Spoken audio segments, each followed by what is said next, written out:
नमस्कार, मैं Manish Kumar Kashyap alliance for behaviour change के स्टेट नोडल इंचार्ज के रूप में आप सभी का आज के इस महत्वपूर्ण प्रोग्राम में हार्दिक अभिनंदन करता हूं। जैसा कि इसके पहले भी जब हम लोगों ने वेब ट्रेनिंग की बात की थी और वेब ट्रेनिंग में कौन कौन से विषय लाए जाने चाहिए, उस विषय में जो तय किए गए थे उन विषयों में एक विषय यह भी था कि एनजीओ सेक्टर में काम करने वाले या वो कर्मी हैं या एनजीओ सेक्टर में काम करने वाले ऐसे एनजीओ के पदाधिकारी और एनजीओ के जो गवर्निंग बॉडी के लोग हैं, उन लोगों को एनजीओ की अकाउंटिंग के बारे में समझाने के लिए, एनजीओ की अकाउंटिंग को समझने के लिए और कैसे इसको बेहतर दिशा में ले जाया जाए, इसके लिए एक ट्रेनिंग होनी चाहिए। आज बहुत गर्व की बात है कि हम सबों के बीच अलायंस फॉर बिहेवियर चेंज के चार्टर अकाउंटेंट और अभी नवोदित चार्टर अकाउंटेंट, अभी लास्ट ईयर ही आप चार्टर अकाउंटेंट हुए हैं, ऐसे गुड्डू कुमार सिंह हमारे बीच उपस्थित हैं। अलायंस फॉर बिहेवियर चेंज की तरफ से मैं आपका हार्दिक अभिनंदन करता हूं, स्वागत करता हूं और सभी आपको ये बता दूं कि पूरे अलायंस फॉर बिहेवियर चेंज के अंतर्गत जितने भी लोग जुड़ रहे हैं या जुड़े हुए हैं, वो सभी बहुत ही प्रोमिनेंट फिगर के अपने एनजीओ हैं और इनको एनजीओ के प्रति और सामाजिक कार्य की बहुत अच्छी समझ है और चर्चाएं भी होती हैं। दूसरे प्रदेशों में भी जब हम लोग जाते हैं तो चर्चाएं होती हैं। हम लोग उदाहरण के तौर पे अपने छत्तीसगढ़ के आप सभी एनजीओ लोगों के बारे में हम लोग बताते रहते हैं, लेकिन कुछ चीजें ऐसी थी कि हम लोगों ने जब तय किया था तो बहुत सारी चीजें ऐसे निकल के आई थी कि एनजीओ को अकाउंट्स के सिस्टम में कैसे अपने आप को तैयार करें, अपने फाइनेंशियल एक्टिविटी कैसी होनी चाहिए, फाइनेंशियल हमारा प्लानिंग कैसे होना चाहिए, कोई प्रोजेक्ट अगर हम ले रहे हैं तो प्रोजेक्ट को हम लोग कैसे उसको रीशेप करें, इस बारे में एक ट्रेनिंग की आवश्यकता महसूस की गई। और हम लोगों ने जो last ear training need assessment हम लोगों ने किया था एनजीओ का, उसमें भी ये चीजें रिसर्च में निकल के आई कि मोर देन 92.3% जो एनजीओ हैं छत्तीसगढ़ प्रांत के, उसमें इतने परसेंट के लोगों को अकाउंट्स की समझ ही नहीं है, एकदम से समझ ही नहीं है। और जो रेस्ट ऑफ जो लोग हैं वो सभी अकाउंट्स को जानते हैं, समझते हैं, लेकिन फिर भी उसमें बहुत कुछ सुधार की आवश्यकता है। ऐसे में पुनः NGO account shipping NGO accounting and regulation के इस महत्वपूर्ण प्रोग्राम में आप सभी का पुनः हार्दिक अभिनंदन करता हूं। और इससे पहले कि मैं वक्ता गुड्डू कुमार सिंह को बुलाऊं, कुछ चीजें मैं आप लोगों को क्लैरिटी कर देना चाहता था कि जहां तक मेरी समझ है, आप लोग सभी, किसी के पास एफसीआरए है, किसी के पास बहुत अच्छे रेगुलेशंस आपके साथ हैं, आप लोग काम करते हैं, लेकिन दो चीज पर हमको ध्यान देना है कि एक हमारा फाइनेंशियल, हर एनजीओ का अपना एक फाइनेंशियल मैनुअल होना चाहिए। फाइनेंशियल मैनुअल, उसके साथ साथ फाइनेंशियल को फॉलो करने वाला जो मैनुअल है वो है प्रोक्योरमेंट पॉलिसी। हम कोई चीज को खरीदते हैं या जैसे हम सर्विस किसी को लेते हैं, किसी का सर्विस ले रहे हैं, हम किसी कोई सामान खरीद रहे हैं किसी प्रोजेक्ट के लिए, तो उसको हमको कैसे परचेज करना चाहिए, तो वो एक मैनुअल्स होना चाहिए, क्योंकि वही आपको फॉलो करता है। कोई भी डोनर अगर आपको पेमेंट करता है तो उसको इस बात से मतलब रहता है कि हमने जो पेमेंट दिया उसका मैक्सिमम यूटिलाइजेशन होना चाहिए। लेकिन वहां एक चीज वो देखता है कि कोई भी डोनर एजेंसी ये देखता है कि हमने आपको पैसा दिया, लेकिन उस पैसे को आपने खर्च कैसे किया। तो खर्च करने का भी एक सिस्टम होना चाहिए आपका। अगर खर्च करने का सिस्टम नहीं है तो वो डोनर एजेंसी आपको फिर बाद में डिलिस्ट भी करता है या आपको फिर ट्रेन करने की कहता है कि नहीं, आप फिर से एक बार इसको ठीक करो आप। तो ये हमारा फाइनेंशियल मैनुअल्स हमारा अपना होना चाहिए। ऑलरेडी आपके पास होगा भी फाइनेंशियल मैनुअल, मैं जस्ट लेयर कर रहा हूँ कि एक्चुअली होता क्या है। फॉर एग्जाम्पल कि अगर आपको परचेज करना है तो गवर्नमेंट, छत्तीसगढ़ गवर्नमेंट के नियम के अनुसार 3 लाख तक का जो प्रोक्योर करना है, तो 3 लाख तक के प्रोक्योरमेंट में आपको 3 कोटेशन लेना होता है। 3 कोटेशन के बिना, एटलीस्ट 3 कोटेशन, ये तीन बहुत ये नहीं है कि बस 3 का 3 लेना है, 4 कोटेशन लेंगे तब जाके करेंगे। ये है अपना अपनी पॉलिसी, अपनी इंटरनल पॉलिसी हमको शेप में रखनी चाहिए। उसी तरीके से सर्विस को भी देखना है। यही चीज फिर जाके फाइनेंशियल मैनुअल जो है उसका, ये प्रोक्योरमेंट पॉलिसी में कह रहा हूँ, फाइनेंशियल मैनुअल में कि हमको पैसा कैसे देना है, कौन उसको अप्रूव करेगा, अप्रूव करेगा तो फिर पेमेंट को जाएगा कैसे, ये सारे चीजों को फॉलो करते हुए तब जा करके एक सिस्टम तैयार होता है एक एनजीओ का। इसलिए इन सारी चीजों की, सारी छोटी छोटी चीजें जो है, जो पेचीदगियां हैं इसमें, उन पेचीदगियों पर आप सवाल भी करेंगे और इसके बेहतर एक्सपर्ट अपने बीच सीए गुड्डू कुमार सिंह हमारे बीच उपस्थित हैं। ओवर टू गुड्डू जी, आगे का विषय आप रखेंगे। Thank you. Thank you, Manish ji, for giving me opportunity to speak here. मैं आप लोगों से एक ब्रीफ इंट्रोडक्शन देना चाहूँगा मैं अपने बारे में। मैं गुड्डू कुमार सिंह, बिहार, सारण डिस्ट्रिक्ट, बिहार से बिलोंग करता हूँ और पिछले 3 साल से रायपुर में कार्यरत हूँ। मनीष जी से मेरा लगभग 2.5-3 साल से जान पहचान है। इनके साथ मैं इनके एनजीओ के साथ जुड़ा हुआ हूँ। लास्ट ईयर में सीए क्वालिफाई किया था और यहीं रायपुर में ही प्रैक्टिस कर रहा हूँ। ऑडिबल है? हेलो? जी जी सुनाई दे रहा है। Okay okay. तो एनजीओ एनजीओ का मतलब है कि कोई भी संस्था, जैसे आप लोग एनजीओ में काम कर रहे हैं, कोई भी संस्था जो कि सोसाइटी के वेलफेयर के लिए काम करती है, ठीक है। इसके अलग अलग फॉर्म होते हैं एनजीओ के। जैसे कुछ लोग क्या करते हैं, सोसाइटी बना लेते हैं, सोसाइटी रजिस्ट्रेशन करा के। कुछ लोग क्या करते हैं कि ट्रस्ट बना के काम करते हैं। और एक सेक्शन 8 कंपनी होती है जो कि कंपनीज एक्ट के थ्रू इनकॉर्पोरेट होती है। ये मेनली 3 फॉर्म है जिसपे कि एनजीओ काम करती है। बड़े लेवल पे काम करना है तो आपको सेक्शन 8 कंपनी बनानी पड़ती है। ये जो कि सीएसआर का फंडिंग जो लोग लेके काम करते हैं, वो लोग बड़े लेवल पे काम करते हैं और सेक्शन 8 कंपनी के थ्रू काम करते हैं। और छोटे लेवल पे काम होती है तो नॉर्मली सोसाइटी या ट्रस्ट लेवल बना के काम किया जाता है।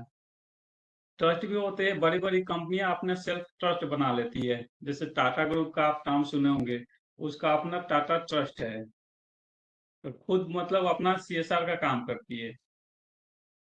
तो ये सारे फॉर्म हैं जिसमें कि एनजीओ काम करती है। मेनली अपने यहाँ पे अकाउंटिंग प्रोसेस और प्रोसीजर के बारे में अपने डिस्कस करना है कि कैसे एक फाइनेंशियल प्लानिंग और उसका प्रोक्योरमेंट पॉलिसी वगैरह होता है, अपने को वैसे उस पर डिस्कशन करना है। तो बुक्स ऑफ अकाउंट, एक नॉर्मली क्या होता है, लोगों में कंफ्यूजन होती है कि एनजीओ को बुक्स ऑफ अकाउंट मेंटेन कब करना चाहिए, कैसे करना चाहिए। बहुत लोग बोलते हैं कि नहीं, हमारा तो 10-20 हजार का ही रिसीट है, डोनेशन है, तो हमको मैंडेटरी नहीं है बुक्स ऑफ अकाउंट मेंटेन करना। और बहुत सारा मिथ है कि जैसे कि हमारा जो इनकम टैक्स में क्या होता है कि 2.5 लाख से ऊपर अगर रिसीट होती है तो आईटीआर फाइल होता है, ऑडिट होता है इनकम टैक्स में। तो उसमें क्या है कि बहुत लोग बोलते हैं कि उससे कम का रिसीट है तो प्रॉपर अकाउंट मेंटेन करना जरूरी नहीं है, ऐसे भी मेंटेन करने से चल जाएगा, कच्चे में लोग मेंटेन करते हैं। मैं आपको बता दूं कि अगर आप एक एनजीओ बना लिए हैं, चाहे वो किसी भी फॉर्म में हो, आइदर वो आइदर आपका सोसाइटी हो सकता है, ट्रस्ट हो सकता है। कंपनी में तो मैंडेटरी होती है, हर एक चीज आपको फॉलो करना होता है प्रॉपरली।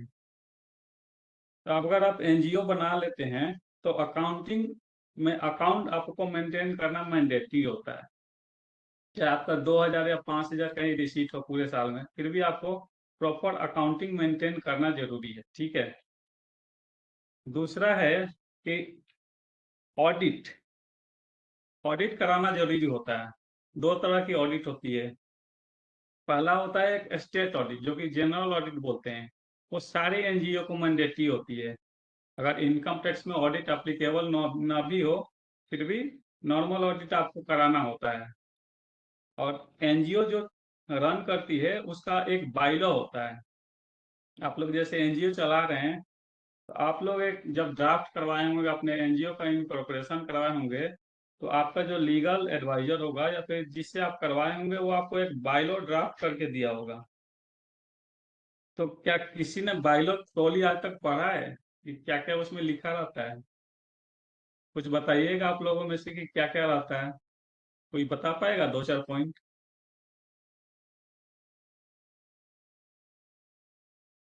हेलो।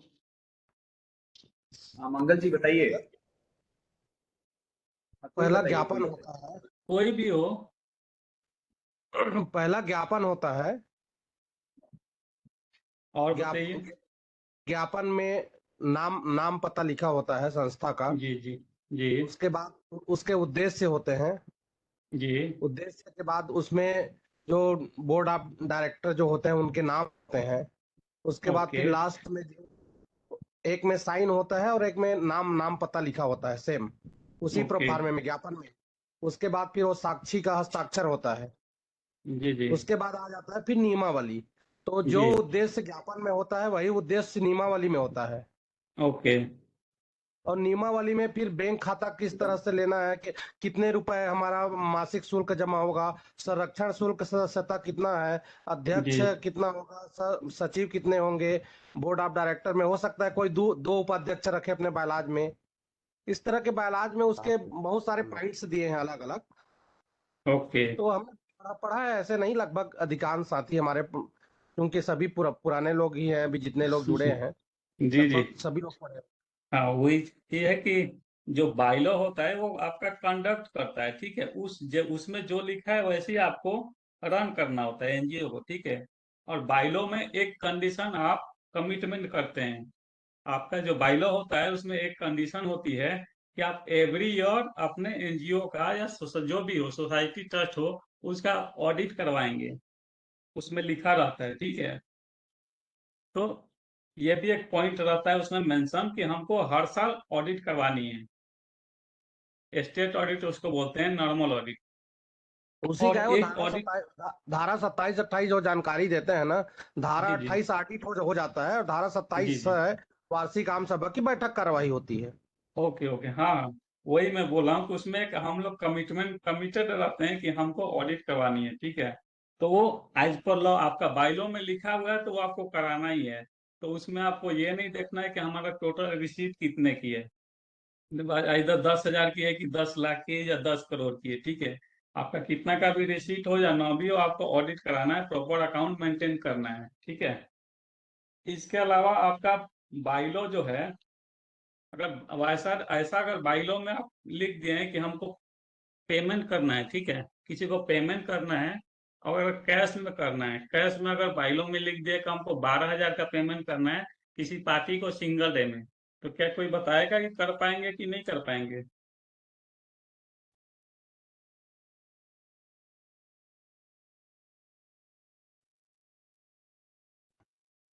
हेलो। राजीव जी। हाँ, क्या बोले? राजीव जी। हाँ हाँ हाँ। हेलो। बायलाज में लिखा है तो कर सकते हैं, लेकिन नियम तो 5,000 से ऊपर का चेक चेक पेमेंट होना चाहिए, कैश पेमेंट नहीं होना। हम बाइलो में अगर पाँच लिखा हजार है कि दो नहीं हजार 12,000 का आप कैश पेमेंट कर सकते हैं, तो क्या आप कर पाइएगा? नहीं, बायलाज में लिखा है लेकिन वो नियम में नहीं है, वो ऑडिट ऑब्जेक्शन। जी वही मैं बोल रहा था। बाइलो जो है आपका, जिससे आपकी सोसाइटी रन करती है, वो किसी भी एक्ट को ओवरराइड नहीं कर सकती जो कि पार्लियामेंट द्वारा पास किया हुआ है, ठीक है।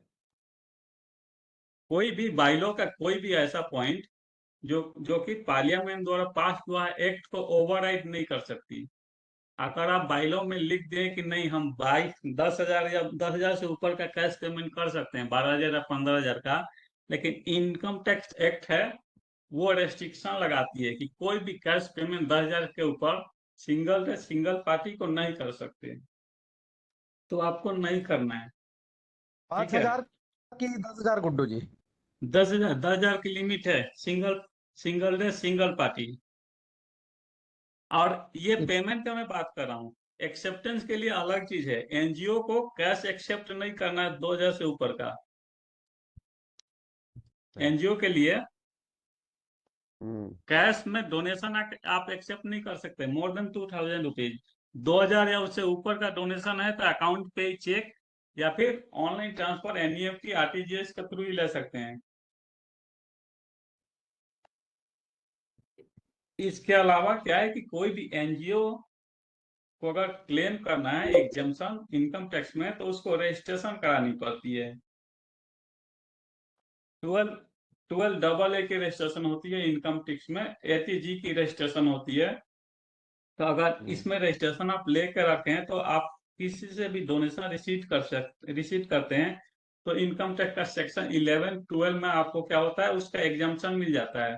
कंडीशन है कि आप 85% ऑफ योर डोनेशन रिसीव उस साल आप खर्चे में करते हैं, ठीक है। खर्चा कर सकते हैं, खर्चे का नेचर होता है रेवेन्यू आइदर कैपिटल एक्सपेंडिचर, ठीक है। और एक 1-1.5 साल पहले इनकम टैक्स में रेगुलेशन में कुछ चेंजेस आया। पहले क्या होता था एनजीओ को प्रोविजनल बेसिस पे खर्चे अलाउड होते थे। अब क्या है कि आप प्रोविजनल बेसिस पे खर्चे क्लेम नहीं कर सकते एनजीओ में। जब आपकी ऑडिट होगी तो जो भी प्रोविजन आप बना के रखे होंगे कि हमको पेमेंट करना है फ्यूचर में वो डिसअलाउ कर दिया जाएगा। अब पेमेंट बेसिस पे ही खर्चे अलाउड होते हैं। जैसे मान लीजिए कि आपको किसी का सैलरी का पेमेंट करना है, ठीक है। सैलरी का पेमेंट करना है या ऑडिट फी का पेमेंट करना है या और कोई भी पेमेंट करना है तो आप 31 मार्च जो कि फाइनेंशियल ईयर क्या होता है किसी अपने इंडिया में फाइनेंशियल ईयर 1 अप्रैल से 31 मार्च तक चलता है, ठीक है। तो 31 मार्च तक अगर पेमेंट आप कर दिए हैं वही पेमेंट आपका अलाउ होगा। जब ऑडिट हुआ तो खर्चों में उसको माना जाएगा कि आपने ये एक्सपेंडिचर इनकर्ड किया है उस रेलेवेंट फाइनेंशियल ईयर में। अगर प्रोविजन है तो उसको आप प्रोविजन बना दिए हैं कि इतना खर्च। प्रोविजन भी क्या होता है नॉर्मली खर्चा होता है नॉर्मल बिजनेस के लिए जो भी प्रोविजन होता है वो एक्सपेंस होता है। लेकिन ये एनजीओ के लिए अभी क्या कर दिया है चेंज कर दिया है कि आप पेमेंट करोगे तभी अलाउ होगा, ठीक है। जैसे मान लीजिए कुछ खर्चे आपको इनकट करने हैं, आपने किसी से लोन लेके एनजीओ का आपको पता होगा ना चाहिए कि एनजीओ लोन भी ले सकती है किसी से अपने खर्चे के लिए। और उस लोन को जब रीपे करेगी, देखिए लोन मान लीजिए कि एक एनजीओ है उसका कुछ खर्चा था तो उसके पास फंड नहीं थे तो उसने लोन ले लिया किसी से भी 1 लाख रुपए की। अब वो खर्च कर दिया उस साल तो वो 1 लाख रुपए का लोन लेके और उस साल अगर खर्च किया तो उस साल उसको खर्चा अलाउड नहीं होगा। जब उस लोन का रिपेमेंट करेगी तब उसको वो खर्चा अलाउड होगा। तो मुझे विश्वास है कि आप लोग इस सब पॉइंट को नोट कर रहे होंगे पेन पेंसिल लेके, ताकि आपको देखिए बोला हुआ बात ना याद नहीं रहता है। इसलिए मैं रिक्वेस्ट करूंगा कि आप लोग नोटिंग करते चले, चाहे जैसे जिस भी फॉर्म में हो, जी जी या तो नोट पैड पे आप नोट करें या तो एक्सेल शीट में नोट करें, तो नोटिंग करते चलेंगे, ठीक है। बिल्कुल। अब बैंक अकाउंट को लेके कुछ मिथ है। कुछ लोग बोलते हैं कि सेविंग अकाउंट खुलाना चाहिए, कुछ लोग बोलते हैं कि करेंट अकाउंट खुलाना चाहिए एनजीओ को, कुछ लोग बोलते हैं शेड्यूल्ड बैंक में खुलाना चाहिए, कुछ लोग बोलते हैं प्राइवेट बैंक में खुलाना चाहिए। तो बाइलो में लिखा रहता है, मेंशन रहता है। बाइलो आपका है ना, उसमें एक पॉइंट मेंशन रहता है कि आप एक एनजीओ आप जो बनाए हैं उसका बैंक अकाउंट कहाँ खुलेगा। अगर उसमें मेंशन है कि आपका बैंक अकाउंट किसी शेड्यूल्ड बैंक में ही खोलना है तो आपको सिर्फ शेड्यूल्ड बैंक में ही बैंक अकाउंट खोलना है। आइदर वो पब्लिक बैंक होगा या प्राइवेट बैंक होगा, लेकिन शेड्यूल्ड बैंक ही होना चाहिए। और ये ऑप्शन एनजीओ के पास अवेलेबल है, वो सेविंग अकाउंट भी खुलवा सकती है या करेंट अकाउंट भी खुलवा सकती है। अब सेविंग अकाउंट में क्या एक फायदा है सेविंग अकाउंट में, और कुछ नुकसान भी है कुछ फायदे भी है। जैसे सेविंग अकाउंट में एक फायदा है कि आप सेविंग अकाउंट खुलवाते हैं उसमें जो फंड आएगा और जब तक वो खर्च नहीं होगा तो उसका आपको इंटरेस्ट मिलता है। नॉर्मली जैसे हम लोगों को सेविंग अकाउंट में ब्याज मिलती है ना, वो एनजीओ को भी मिलता है, उतने परसेंट से इंटरेस्ट पे करती है बैंक। लेकिन इसका एक नुकसान ये भी है कि कैश का ट्रांजैक्शन का लिमिट है। फिर आप कैश का ट्रांजेक्शन ज्यादा नहीं कर सकते, 10 लाख से ऊपर का कैश का ट्रांजेक्शन कर दिए तो फिर दिक्कत होगी, नोटिस वगैरह उसका आ जाएगा। और यही करेंट अकाउंट पे यही फायदा है कि करेंट अकाउंट में कैश लिमिट का ट्रांजेक्शन 50 लाख होता है। 50 लाख से ऊपर कीजिएगा तब नोटिस आने का चांसेस रहता है, अदरवाइज 50 लाख तक आप इजीली कर सकते हैं। अब आगे चलते हैं कि अकाउंटिंग। अकाउंटिंग देखिए, अकाउंटिंग दो मेथड से किया जाता है। एक होती है कैश बेसिस, एक होती है मर्केंटाइल बेसिस। तो अपने एनजीओ, ज्यादातर एनजीओ कैश बेसिस पे ही अकाउंटिंग को फॉलो करती है। कैश बेसिस का मतलब हुआ जब पैसा हमको मिला तब हम एंट्री पास करेंगे, जब हम पैसा का पेमेंट कर दिए किसी चीज का तब हम एंट्री पास करेंगे। ये होती है कैश बेसिस ऑफ अकाउंटिंग। तो मैक्सिमम एनजीओ इसी को फॉलो करती है, कैश बेसिस अकाउंटिंग। अब इसमें क्या होता है, मोस्टली एक्सपेंडिचर जो होता है पेमेंट बेसिस पे ही अलाउड होता है, ठीक है। प्रोविजनल बेसिस पे खर्चे अलाउड नहीं होते हैं। अब एक्सपेंडिचर किस किस नेचर के आपके हो सकते हैं, जो आप खर्चे करते हो एनजीओ में वो किस किस नेचर के हो सकते हैं। जैसे रेकरिंग नेचर के एक्सपेंडिचर में कुछ बता रहा हूँ। जैसे आपका मंथली मोबाइल का खर्चा है, इंटरनेट का खर्चा है, इलेक्ट्रिसिटी का खर्चा है, रेंट का खर्चा है, water, food, office normal maintenance जो करते हैं ना उसका खर्चा है।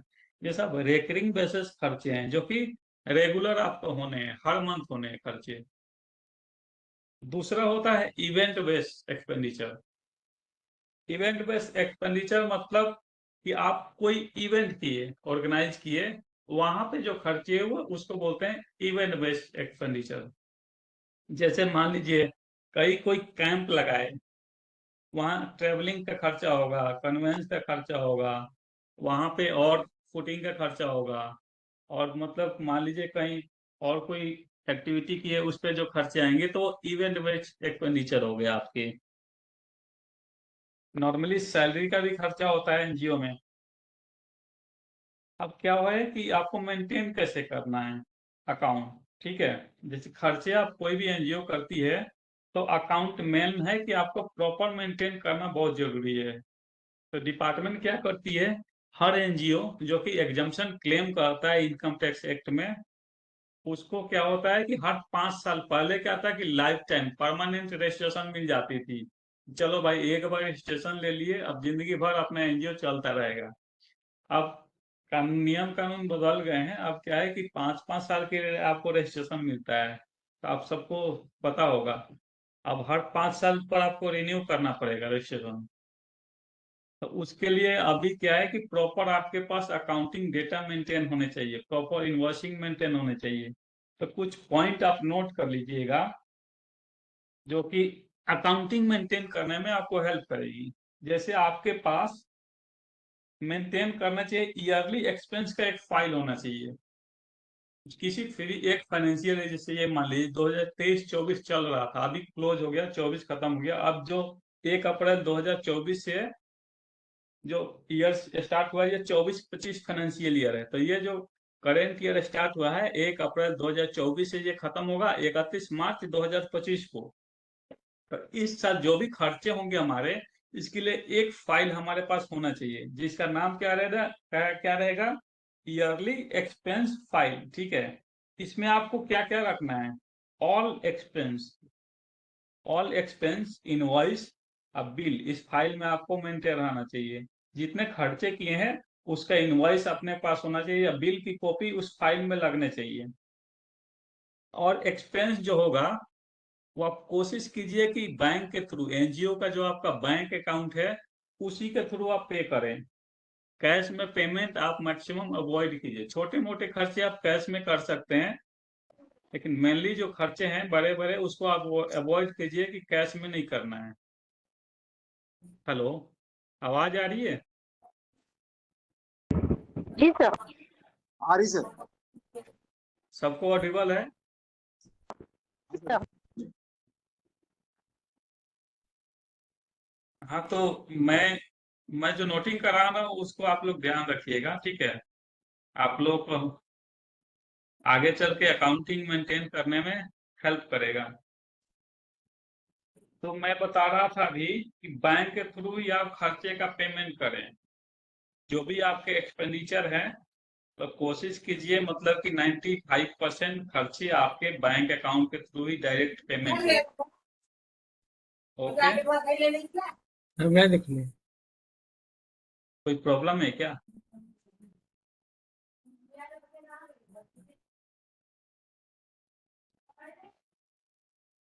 हेलो,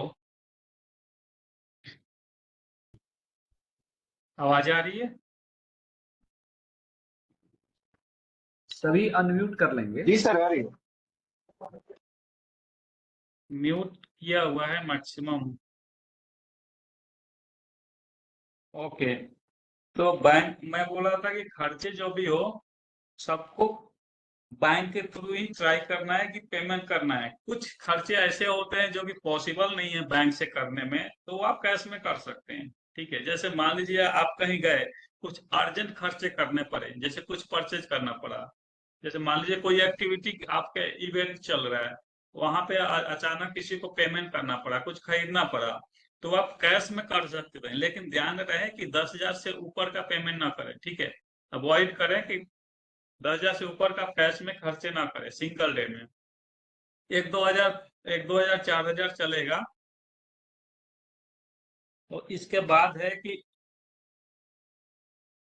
अब एक कंफ्यूजन ये होती है कि लोगों में कि क्या हम इनवॉइस जो ले रहे हैं, जैसे एक खर्चे हम किए, सामने वाले पार्टी से हमको इनवॉइस लेना पड़ेगा क्योंकि हमको मेंटेन करना है ईयरली एक्सपेंडिचर फाइल में, एक्सपेंस का इनवॉइस हमको मेंटेन करना है। ठीक है, तो बहुत लोग का ये रहता है कि क्या जीएसटी वाला ही बिल चलेगा या फिर नॉर्मल भी बिल चलेगा। ये बहुत सारा कंफ्यूजन रहता है कि नहीं, हमको जीएसटी वाला जो पार्टी मिलेगा उसी से बिल लेंगे, उसी को पक्का बिल मानते हैं, नॉन जीएसटी वाला तो नहीं, कच्चा बिल हो गया। तो वैसा कुछ नहीं है। आप छोटे मोटे खर्चे आप कर रहे हैं तो वो नॉन जीएसटी वाला बिल भी चलेगा, कोई उसमें दिक्कत नहीं है। बस प्रॉपर होना चाहिए कि इनवॉइस का जो फॉर्मेट होता है वो सामने वाला जिससे आप परचेज कर रहे हैं वो बढ़िया से फॉर्मेट में दे, जिसमें बिल नंबर आना चाहिए, डेट ऑफ बिल रहना चाहिए, उसका एड्रेस रहना चाहिए, उसका नाम रहना चाहिए, क्या खरीदे पर्टिकुलर वो मेंशन होना चाहिए, कितना क्वांटिटी खरीदे वो मेंशन होना चाहिए, कितना प्राइस का था रेट मेंशन होना चाहिए, टोटल अमाउंट मेंशन होना चाहिए। ठीक है, पेमेंट कैसे किए, मोड ऑफ पेमेंट मेंशन होना चाहिए। तो ये सब अगर इनवॉइस में प्रॉपर है, प्लस उसका स्टैम्प होना चाहिए, साइंड होना चाहिए इनवॉइस। अगर ये इनवॉइस में सब मेंशन है तो बिना जीएसटी वाला भी बिल लेने में कोई दिक्कत नहीं है। और कोशिश कीजिए कि ऐसे बिल का पेमेंट आप कैश में ना करके बैंक के थ्रू करें, अकाउंट पे ही करें, ताकि ये एविडेंस रहेगा कि हमने इसको पेमेंट किया है। ठीक है, और इसके बाद हो गया कि अगर कोई इवेंट करते हैं, अगर कोई इवेंट करते हैं तो वहाँ क्या क्या किन किन बातों का ध्यान रखना जरूरी है। जैसे मान लीजिए कोई हम एक्टिविटी किए, कहीं ऑर्गेनाइज किए हैं एक्टिविटी, और सब एनजीओ किसी भी काम के लिए, तो अगर अगर कोई इवेंट हम किए हैं तो उसमें क्या करना है। अगर कोई इवेंट किए तो वहाँ लिस्ट ऑफ बेनिफिशियरी जितने हैं उनका लिस्ट आपके पास होना चाहिए।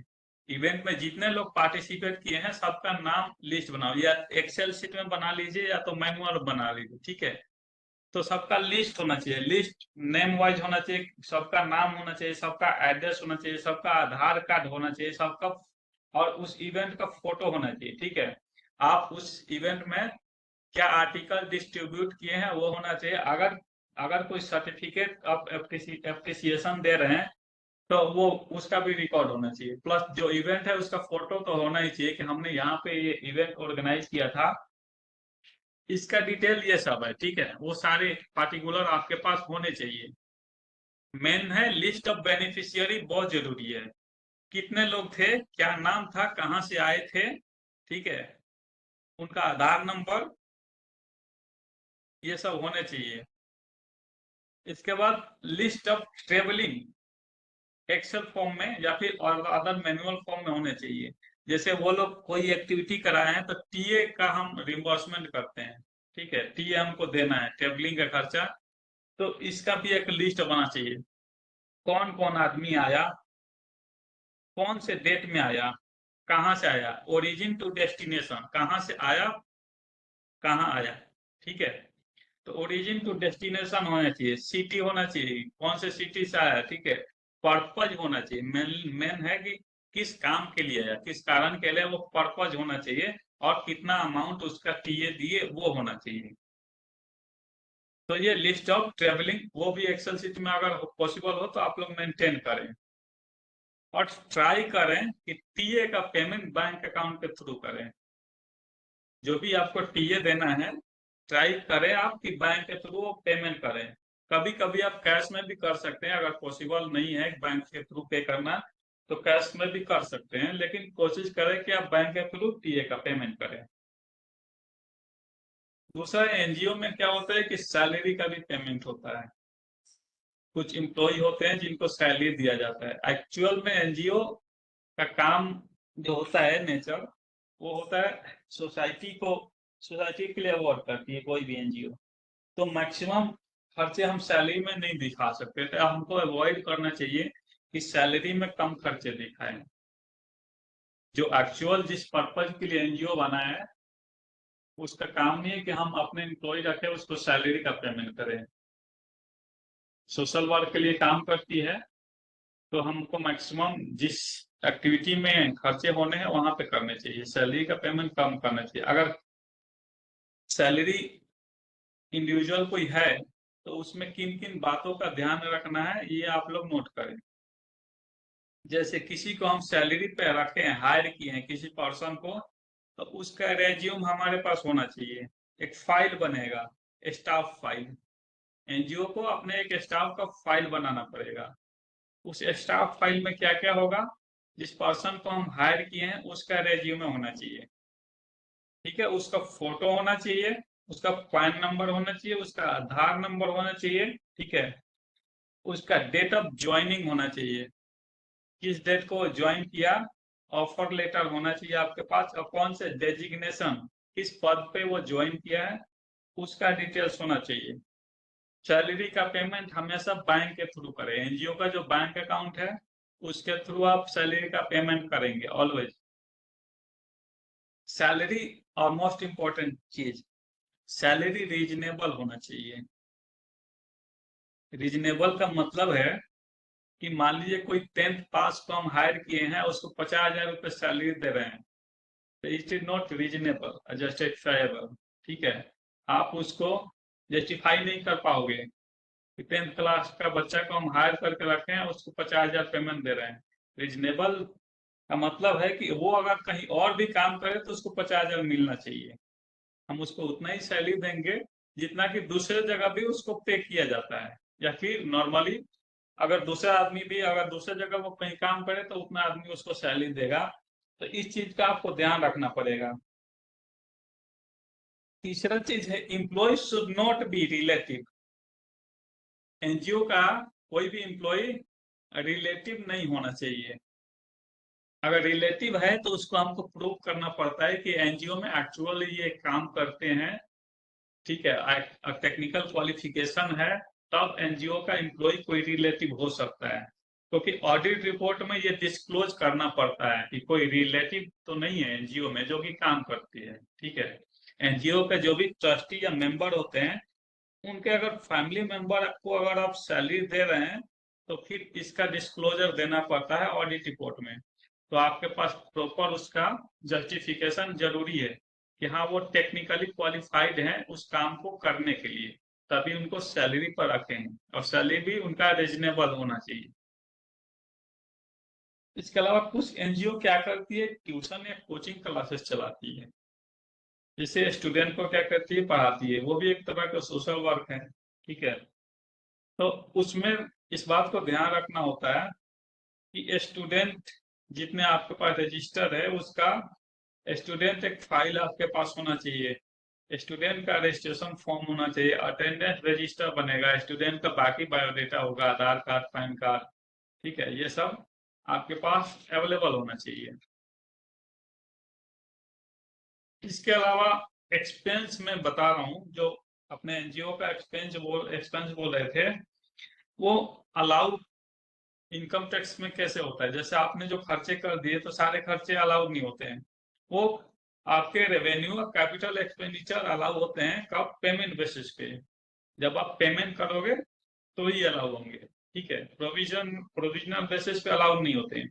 और मैं पहले भी बताया था कि लोन का पेमेंट कब अलाउ होता है, लोन लेके आप खर्चे किए हो तो जब लोन को रीपे करोगे ना वापस, तब माना जाता है कि वो खर्चा हुआ है, ठीक है। आपका एक्सपेंडिचर उस समय अलाउ होगा जब आप दोबारा लोन का रिपेमेंट कर दोगे, जिससे आदमी से आप लोन लेके खर्चे किए हो उसका रिपेमेंट करोगे तो वो खर्चे अलाउ होंगे उस साल। अब इसमें क्या है कि अगर आप वॉयलेट करते हैं किसी भी प्रोविजन को, ठीक है, जैसे एनजीओ आप बना लिए तो एनजीओ के ऊपर इनकम टैक्स एक्ट लगता है, गलती से भी आपने किसी प्रोविजन को वॉयलेट किया तो क्या क्या कॉन्सिक्वेंसेस हो सकते हैं। अभी रिसेंटली में आप लोगों ने सुना होगा कि इंडियन नेशनल कांग्रेस के ऊपर 1700 करोड़ की डिमांड आई है। किसी ने सुना है? अभी तो न्यूज में सरफेस हो रहा है 2-4 दिन से 5 दिन से। इंडियन नेशनल कांग्रेस एक पॉलिटिकल पार्टी है, उन लोगों को एग्जम्पशन मिलती है इनकम टैक्स एक्ट के 13 नंबर सेक्शन है, उसमें पॉलिटिकल पार्टी एग्जेम्प्ट होती है। उनकी क्या है, जितने भी डोनेशन होती है वो एग्जेम्प्ट होती है। लेकिन उसमें भी एक कंडीशन का बीच हुआ था। उनका क्या है कि 2000 से ऊपर का कैश डोनेशन लेने से ना कंडीशन की बीच हो जाती है। इनकम टैक्स एक्ट बोलती है कि 2000 से ऊपर आप कैश डोनेशन रिसीव नहीं कर सकते। और उसने क्या किया था, आईएनसी ने, कांग्रेस पार्टी, ये 14 लाख रुपए की कैश डोनेशन ली थी और 2000 से ऊपर वाली अपने मेंबर से, अपने लेजिस्लेटिव से। तो अगर एक कंडीशन आप तोड़ते हैं ना एनजीओ में, तो उसमें क्या होती है, पूरी इनकम आपकी टैक्सेबल हो जाती है। ये बहुत बड़ी चीज है, इसको ध्यान रखना बहुत जरूरी है। मान लीजिए आप पूरे साल में 50 लाख का डोनेशन लिए, ठीक है, पूरे साल में आप कितने का डोनेशन लिए, पूरे साल में आपको 50 लाख डोनेशन मिला। अब सब डोनेशन आपको कैसे मिला है, तो आपके बैंक अकाउंट में मिला है, कैश में आप लिए ही नहीं है। लेकिन मान के चलिए कि उसमें से अगर एक आदमी से आप 4000 रुपया कैश में डोनेशन ले लिए हैं गलती से भी, तो आपकी पूरी 50 लाख की जो डोनेशन है ना, पूरी टैक्सेबल हो जाएगी। ऐसा नहीं है कि सिर्फ 4000 कैश में लिए है ना तो सिर्फ उतना का ही वॉयलेशन हुआ है। आपने एक गलती की, पूरी इनकम टैक्सेबल हो जाएगी, पूरी इनकम बन जाएगी, पूरी डोनेशन है वो सब इनकम बन जाएगी। तो इस चीज का ध्यान रखना बहुत जरूरी है कि छोटी मोटी गलती ना हो। छोटी मोटी गलती बहुत भारी पड़ जाती है एनजीओ के लिए। इसके अलावा टैक्स का एग्जम्पशन, ठीक है, टैक्स का एग्जम्पशन कहाँ कहाँ मिलता है, कैसे मिलता है। तो एनजीओ जितने भी रिसीट होती है पूरे साल में, एनजीओ को जितना भी डोनेशन मिला, उस डोनेशन का 85% उसको उस साल में खर्च करना पड़ता है, मिनिमम 85%। इनकम टैक्स एक्ट बोलता है कि आपने जितने साल में डोनेशन रिसीव किया है उसका उस साल आप 85% उस पर्पज के लिए खर्च करो जो आपका ऑब्जेक्टिव है। सारे एनजीओ एक ऑब्जेक्टिव के लिए रन करती है। किसी का काम होगा रिलीफ ऑफ पुअर, ये सब 6-7 ऑब्जेक्टिव है, ऑब्जेक्टिव होती है जो कि एनजीओ जिस पे काम करती है। जैसे क्या होता है, रिलीफ ऑफ पुअर, गरीबों की सहायता करना, एजुकेशन के लिए, योगा के लिए, medical relief, preservation of environment होता है, और एडवांसमेंट ऑफ अदर यूटिलिटी होती है। उसमें क्या मैक्सिमम 20% आप कर सकते हैं अदर काम में अपने डोनेशन का। ये 6-7 हेलो होती है।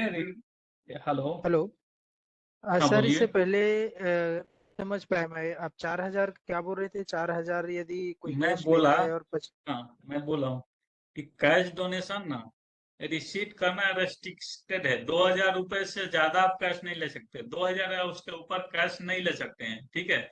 2000 से कम में आप कैश डोनेशन ले सकते हैं। ये बात समझ में आई? जी हेलो, जी सर। जी जी हाँ। जी सर। तो मैं अच्छा, बोल रहा हूँ कि अकाउंट में ले सकते हैं, अकाउंट में ले क्या सकते हैं, अकाउंट में भी अकाउंट कैश में नहीं ले लेना सकते है। हैं। हाँ, देखिए, कैश बस नहीं लेना है। हाँ, आप ना किसी आदमी से ऐसा नहीं बोल सकते ये एनजीओ का अकाउंट है, इसमें आके 10,000 आप जाके कैश जमा कर दो, ठीक है, ये हम्म। आप नहीं बोल सकते, वो भी कैश डोनेशन ही माना जाएगा। अगर आप अच्छा, किसी वो आदमी से भी आरटीजीएस या एनजीओ चेक के से कर अकाउंट में सकता है। कैश जाके जमा करवा रहे हैं ना, तो उसको कैश डोनेशन माना जाता है, ठीक है। तो लेकिन चेक या अकाउंट के अकाउंट थ्रू आरटीजीएस से ट्रांसफर कर हो सकता सकता है। है, हेलो, अकाउंट टू अकाउंट है। हाँ। हाँ, sir good account to evening. Account ले सकते हैं, चेक में ले सकते हैं, वो सब दिक्कत नहीं है।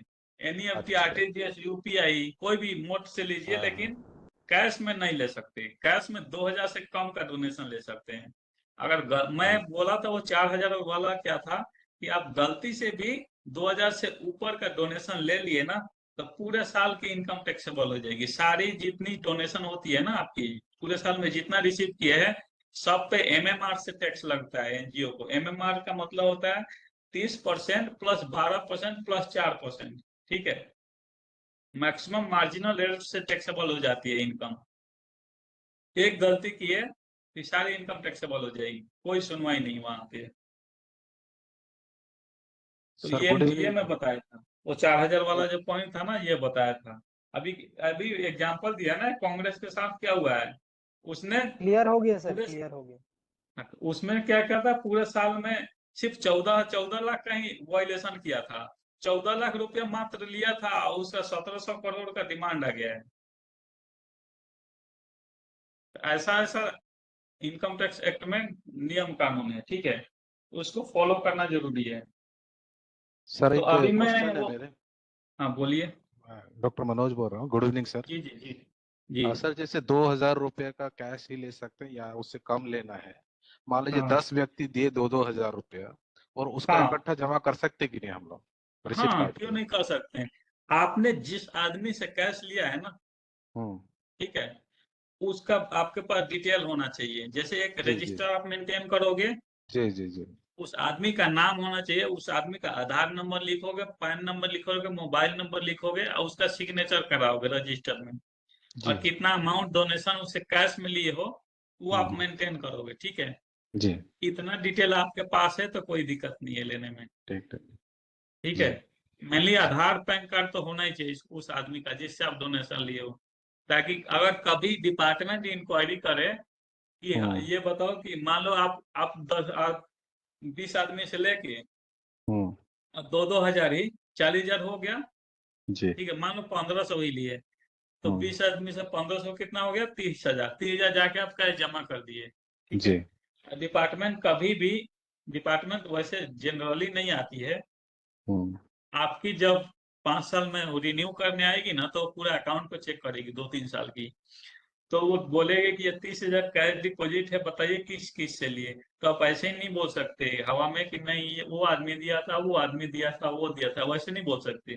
वो डिटेल मांगे कि दिखाओ कौन कौन से आदमी 30,000 रुपए दिए, तो आपके पास वो होना चाहिए डिटेल। ये आदमी दिया था, इसका नाम ये है, ये इसका आधार नंबर, ये इसका पैन नंबर रहा, ये इसका सिग्नेचर हम लिए हैं, और इतना रुपए कैश दिया। वो डिपार्टमेंट उससे वेरीफाई भी कर सकती है कभी भी जाके, उसका राइट है कि क्या तुमने ये पैसा इनको दिया था इस डेट में। अगर वो मुकर गया तो फिर दिक्कत है, ठीक है। जी तो जी ये मैं बोल रहा हूँ प्रोबेबिलिटी हो सकती है, जनरली होती नहीं है, लेकिन अपने को सावधानी बरतनी है, जी ठीक है। जी। Thank you. ओके, तो मैं ये एग्जाम्शन पे गया था 85% वाला। जी। एनजीओ को 85% अपने ऑब्जेक्ट पे खर्चा करना होता है उस साल, और वो 15% बाकी एक्यूमुलेट कर सकती है आगे के फ्यूचर में खर्च करने के लिए। अगर 85% से कम खर्च हुआ तो एनजीओ को एक फॉर्म फाइल करने पड़ती है, फॉर्म नंबर 10 होती है, जिसको वो, उसमें ये डिक्लेरेशन देना होता है कि इस साल मेरा 85% खर्च नहीं हो पाया है, इसको मैं अगले साल कर लूंगी, ठीक है, या कर लूंगा। वो एक इनकम टैक्स डिपार्टमेंट में डिक्लेरेशन देनी पड़ती है, तो वो अलाउड हो जाता है डिक्लेरेशन देने के बाद। एक चीज और आप लोग ध्यान देंगे, ठीक है, इसको नोट करना बहुत जरूरी है। आपको किसी ने डोनेशन दिया है, आप एक एनजीओ हो, ठीक है, आपको किसी ने डोनेशन दिया है आपके ऑब्जेक्टिव के लिए। आपका ऑब्जेक्टिव क्या है?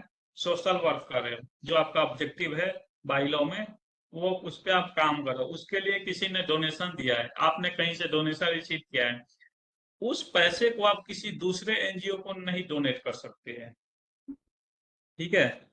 ये ध्यान रखना जरूरी है कि आप किसी दूसरे डोनेट नहीं कर पाओगे। डोनेट करोगे तो वो डिसअलाउड हो जाएगा, उस पर आपको टैक्स भरना पड़ेगा। डिपार्टमेंट क्या कर देगी, उसको टैक्सेबल इनकम बना देगी, क्योंकि आपको जिसने पैसा दिया है खर्च करने के लिए आप दूसरे को दे दे रहे हो, ये अलाउड नहीं है। इनकम टैक्स एक्ट बोलती है कि आप दूसरे को डोनेट नहीं कर सकते, एक एनजीओ दूसरे एनजीओ को डोनेशन नहीं देगी। इसके अलावा मैं 15% एक्यूमुलेटेड जो था उसके उसको मैं बता 85% खर्च कर दिया, बैलेंस 15% है। उसको आप इन्वेस्ट कहाँ कहाँ कर सकते हो? गवर्नमेंट सिक्योरिटी में कर सकते हो, पोस्ट ऑफिस में डिपॉजिट कर सकते हो, शेड्यूल बैंक में डिपॉजिट कर सकते हो, या तो इमूवेबल प्रॉपर्टी खरीद सकते हो, जो बैलेंस 15% अमाउंट बचा ना उसका, ठीक है। इसके अलावा आपने फाइनेंशियल प्लानिंग और फाइनेंशियल एक्टिविटी, इस पे भी ध्यान देना जरूरी है। हर एक एनजीओ का अपना 1 साल का मिनिमम तो फाइनेंशियल प्लानिंग होना चाहिए, ठीक है, कि हमको इस साल, जैसे कि ये मान लीजिए 2024-25 शुरू हुआ है, 1 अप्रैल 2024 से फाइनेंशियल ईयर 24-25 शुरू हुआ है, तो आपके पास पूरे 1 साल का एटलीस्ट वो फोरकास्ट होना चाहिए कि हमको क्या क्या करना है, हमारे पास कितना डोनेशन आने वाला है, आ सकता है, हम कहाँ कहाँ खर्च करेंगे, ठीक है। जैसे बजट बोलते हैं ना जिसको, उसी से रिलेटेड है ये।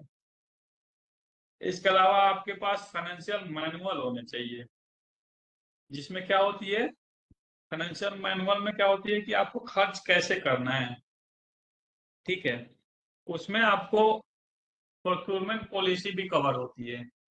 आपके पास एक प्रोक्योरमेंट पॉलिसी होनी चाहिए एनजीओ का अपनी, जिसमें क्या क्या होगा, प्रोक्योरमेंट पॉलिसी में क्या क्या होगा कि आप किसी चीज से कोई खरीद रहे हो, जैसे कि मान लो कि ज्यादा बल्क अमाउंट में है, ज्यादा अमाउंट का है, जैसे मान लीजिए 2-4 कोई खरीदना है, तो प्रोक्योरमेंट पॉलिसी में किसी एनजीओ का हो सकता है कि 10,000 से कम का आइटम खरीदना है तो हमको अप्रूवल किसी का लेने का जरूरत नहीं है, कोई एक आदमी भी अप्रूव कर दे तो हम खरीद सकते हैं। प्रोक्योरमेंट पॉलिसी में ये हो सकती है कि 10,000 से ऊपर या 50,000 से ऊपर का अगर कुछ खरीदना है किसी से, तो उसमें 2 आदमी या 3 आदमी की अप्रूवल लेनी होती है, जरूरी है।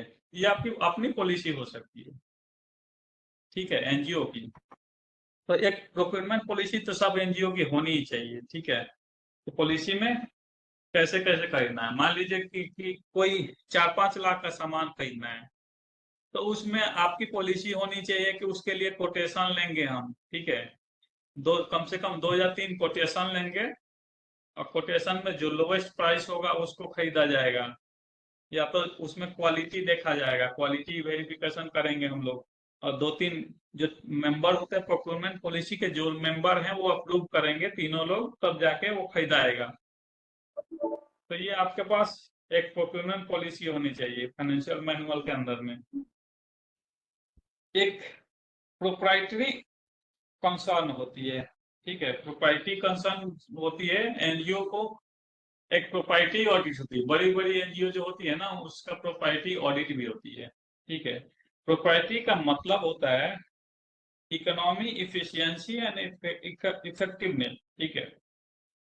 इकोनॉमी का मतलब हुआ कि कोई मान लीजिए सामान मार्केट में 10,000 का मिल रहा है, आपने जाके उसको 12,000 में खरीद लिया, तो क्या ये सही बात है? तो आप 10,000 का सामान 12,000 में नहीं खरीद सकते। तो जी अगर आप 10,000 का कोई मार्केट में अवेलेबल सामान है, उसको आप 12,000 में जाके खरीद सकते हो, तो you are not economy viable, ठीक है, इकोनॉमिकली आप सही नहीं है। तो इस बात को आपको ध्यान में रखना होगा कि आप जो भी परचेज कर रहे हैं वो इकोनॉमिकल हो। दूसरा इफिशियंसी, आपके एनजीओ में कितनी एफिशिएंसी है, आप जो काम कर रहे हो उसमें कितने एफिशिएंट हो, ठीक है, वो कितनी एफिशिएंसी से आप काम कर रहे हो। तीसरा होता है इफेक्टिवनेस, मतलब आपका इनपुट आउटपुट रेशियो कितना है, आप जिस काम को कर रही है। देखिए आप लोग का सोशल वर्क है तो इसमें मेजरमेंट करना बहुत मुश्किल होता है इनपुट आउटपुट। जैसे मैन्युफैक्चरिंग का साथ होती है या ट्रेडिंग होती है तो इसमें इजी होता है कि हाँ मतलब हम इतना, जैसे कि मान लो कि 100 रुपया का सामान खरीदे 120 में बेच दिए, तो उस सब में क्या होता है, इजी होता है कि चलो हम 20% प्रॉफिट कमा लिए। लेकिन आप लोगों का क्या है, एनजीओ है, सोशल वर्क है, तो इसमें ये मेजर करना बहुत ही मुश्किल होता है कि कितना इफेक्टिव है हम लोग। ठीक है, आप लोगों का आउटपुट है कि लॉन्ग टाइम बाद मतलब इवॉल्व होता है। आप जो इस क्षेत्र में आप लोग काम करते हैं उसका इफेक्ट बहुत लंबे समय बाद दिखाई देता है। जैसे आप मान लो कि आप क्या कर रहे हो कि गरीबों की शिक्षा दे रहे हो, गरीबों को पढ़ा रहे हो, तो ऐसा नहीं है कि 1 साल में पढ़ा दोगे और वो अमीर हो जाएगा, वैसा नहीं होगा ना। आप लोगों का क्या है कि कंटिन्यूअस आप उसमें लगे रहोगे, 2 साल 4 साल 5 साल 10 साल बाद उसका रिजल्ट आएगा कि सोसाइटी शिक्षित हुई। तो इसमें क्या है, इफेक्टिवनेस को मापना इतना इजी नहीं होता है, फिर भी इस सब को अपने को ध्यान रखना होता है।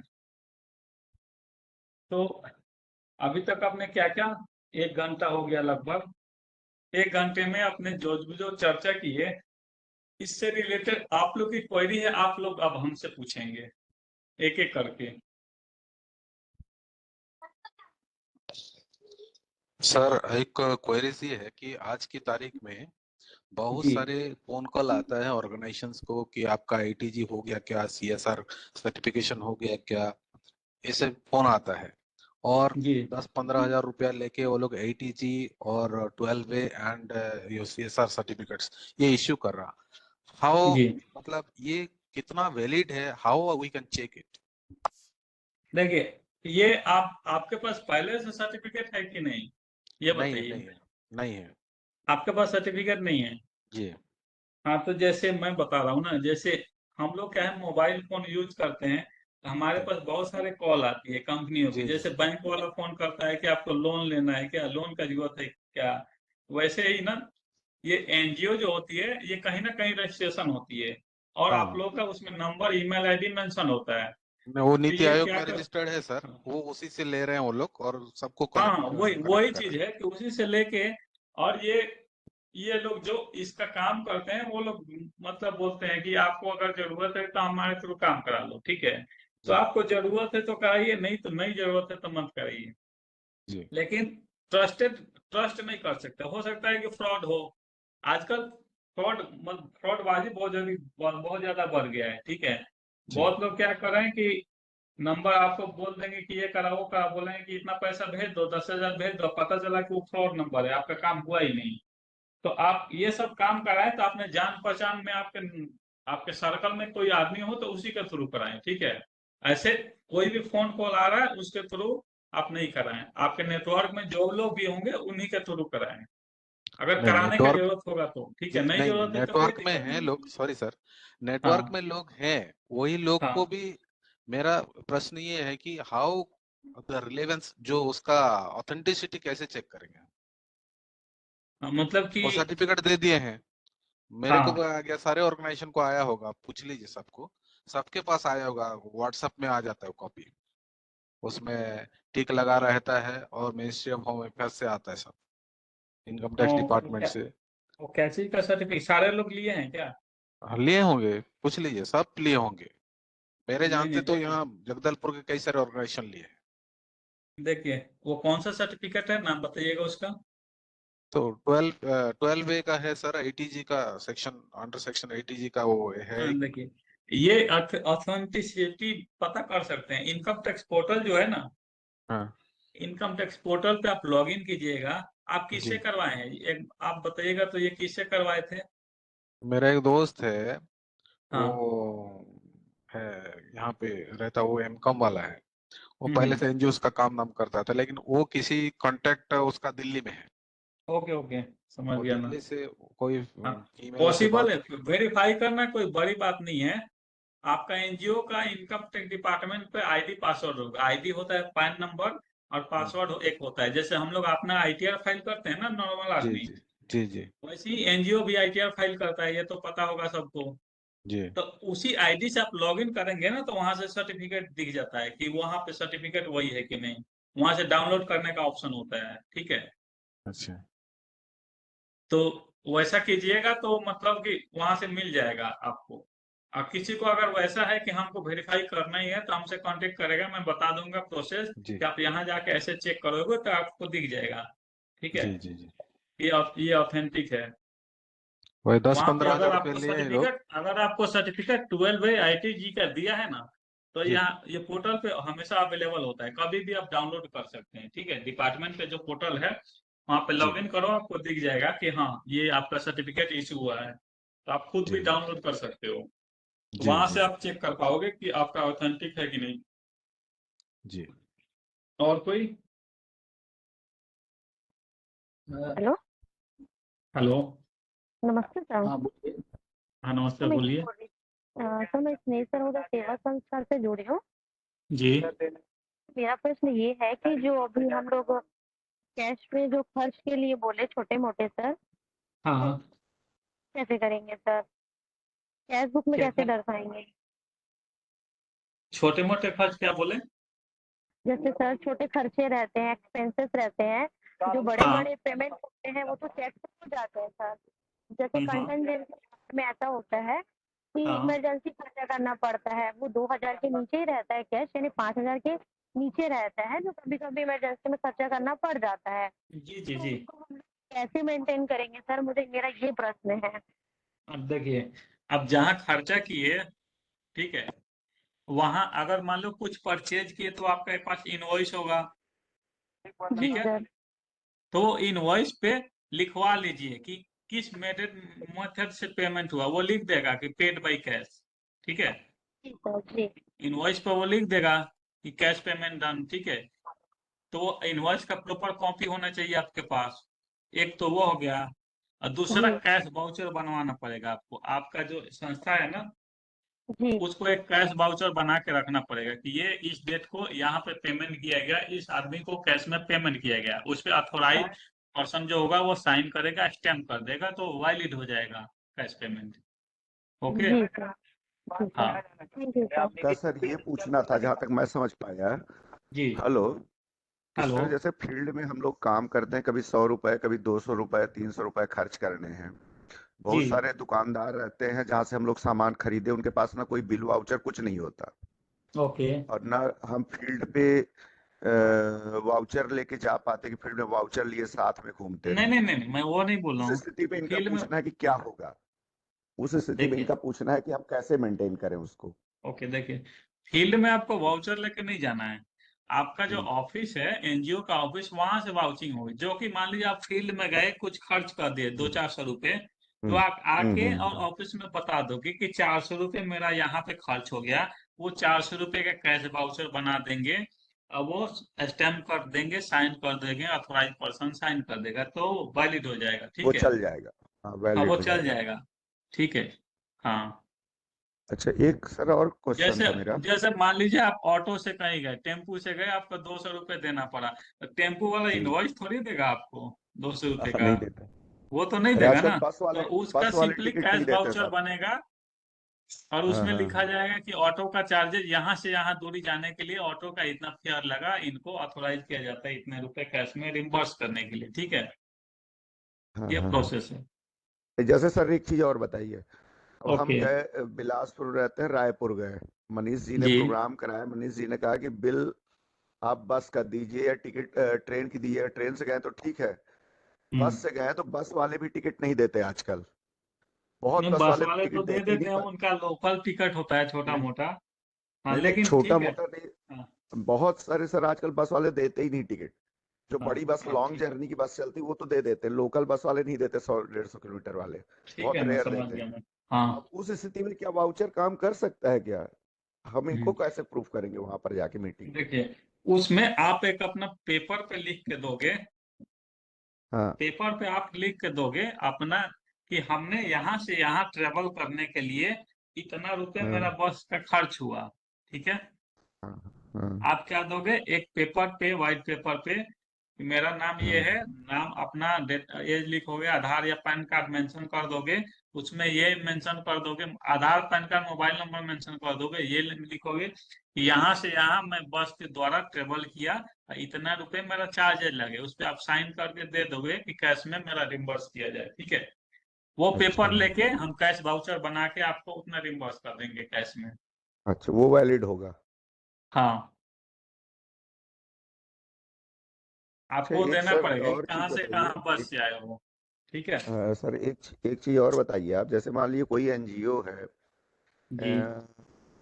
एनजीओ कोई प्रॉपर्टी मान लीजिए लेना चाहता है, थोड़ा बहुत 1-2 लाख जमीन या कुछ आगे स्टेब्लिश करने के लिए, उसके लिए क्या प्रोविजन है, क्या थोड़ा सा गाइड करेंगे क्या? देखिए, आपके पास फंड अवेलेबल है? यदि मान लीजिए चलिए हम बचा के कुछ किए, कुछ बचा या कोई डोनेशन मिला, तो कैसे क्या कर देखिए, सकते हैं, कुछ है क्या उसमें प्रोविजन? हाँ, है ना। एनजीओ देखिए, हम्म, एनजीओ हम्म, कहाँ कहाँ खर्च कर सकती है। जैसे एनजीओ एक तो जो ऑब्जेक्टिव है सोशल वेलफेयर, उसमें खर्च हम्म, कर सकती है, जो कि उसका मेन काम है, वहां खर्च कर सकती है। ठीक है, हम्म, कैपिटल एक्सपेंडिचर भी एनजीओ को अलाउड हो जाती है एक बार में पूरा। जैसे मान लो कि आप कुछ भी खरीदे, ऑफिस के लिए फर्नीचर खरीदे, कंप्यूटर खरीदे, ठीक है, इवन आप बिल्डिंग भी खरीदे, जमीन भी खरीदे, उसका भी खर्चा अलाउड हो जाता है एनजीओ को, हम्म। बशर्ते कि वो जो प्रॉपर्टी है वो एनजीओ के काम में आना चाहिए। ठीक है, किसी हाँ कमर्शियल एक्टिविटी के लिए आप यूज नहीं करोगे उसको। हाँ एनजीओ हाँ का जो हाँ। ऑब्जेक्टिव है उसके लिए आप यूज करोगे तो उसके खर्चे अलाउड हो जाएंगे। तो क्या वो प्रॉपर्टी खरीदने के लिए कोई परमिशन लेना पड़ता है क्या, कि नहीं लेना पड़ता, फर्म सोसाइटी से या कैसे भी? नहीं नहीं, दूसरे जगह से लेने का जरूरत नहीं है, आपके जो कमिटी हम्म। मेंबर है वही अप्रूव हाँ। करेंगे। अच्छा ठीक है, अच्छा। आप अपना बाइलो में देख लो कि क्या लिखा हुआ है प्रॉपर्टी परचेज करने के लिए, अपना बाइलो पढ़ो, बाइलो में अगर कोई रेस्ट्रिक्शन होगा तो आप नहीं ले पाओगे। हम्म, ठीक है, आपके अगर बाइलो में लिखा है कि नहीं आप प्रॉपर्टी नहीं परचेज कर सकते तो आप तो नहीं कर सकते, आपको बाइलो चेंज करना पड़ेगा पहले। कुछ नहीं लिखा हुआ है, और दान मान लीजिए हम कोई सकते सेंटर हैं। चलाना चाहते हैं, कोई ओल्ड एज होम या डिसेबल्ड सेंटर या और कुछ भी कोई सेंटर ऐसा, हाँ संस्था को आगे बढ़ाने के लिए, हाँ, तो तो क्या करा जो सकते हैं हमारी ना, कोई दिक्कत नहीं है। गवर्निंग बॉडी ये के मेंबर सीए के साहब साथ एक सुनिए मीटिंग ना। करके? जी। हेलो, गुड्डू जी सुनिए हेलो। ना। जी उसमें रजिस्ट्रार फर्म एवं संस्था से अनुमति लेना अनिवार्य है। यदि आप, और हाँ उसका ये 10%, पहले 2% था, अब हम्म, हो गया है वो। टोटल कीमत दो का, परसेंट जमीन का जितना कीमत है उसका हाँ, पहले 2% था, अभी वो बढ़ गया है, अभी 10% हो गया है। 10% आपको रजिस्ट्रार एवं फर्म सोसाइटी को देना होगा।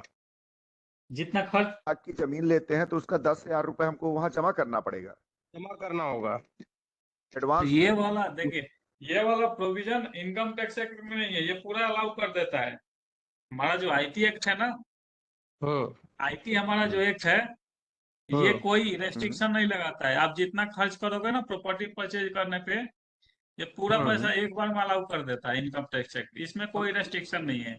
जो भी लेकिन खर्चा होगा आपका टोटल अलाउ हो जाएगा। अब ये लेकिन सोसाइटी सोसाइटी वाले अपने, सोसाइटी हेलो, रजिस्ट्रेशन एक्ट में ये है।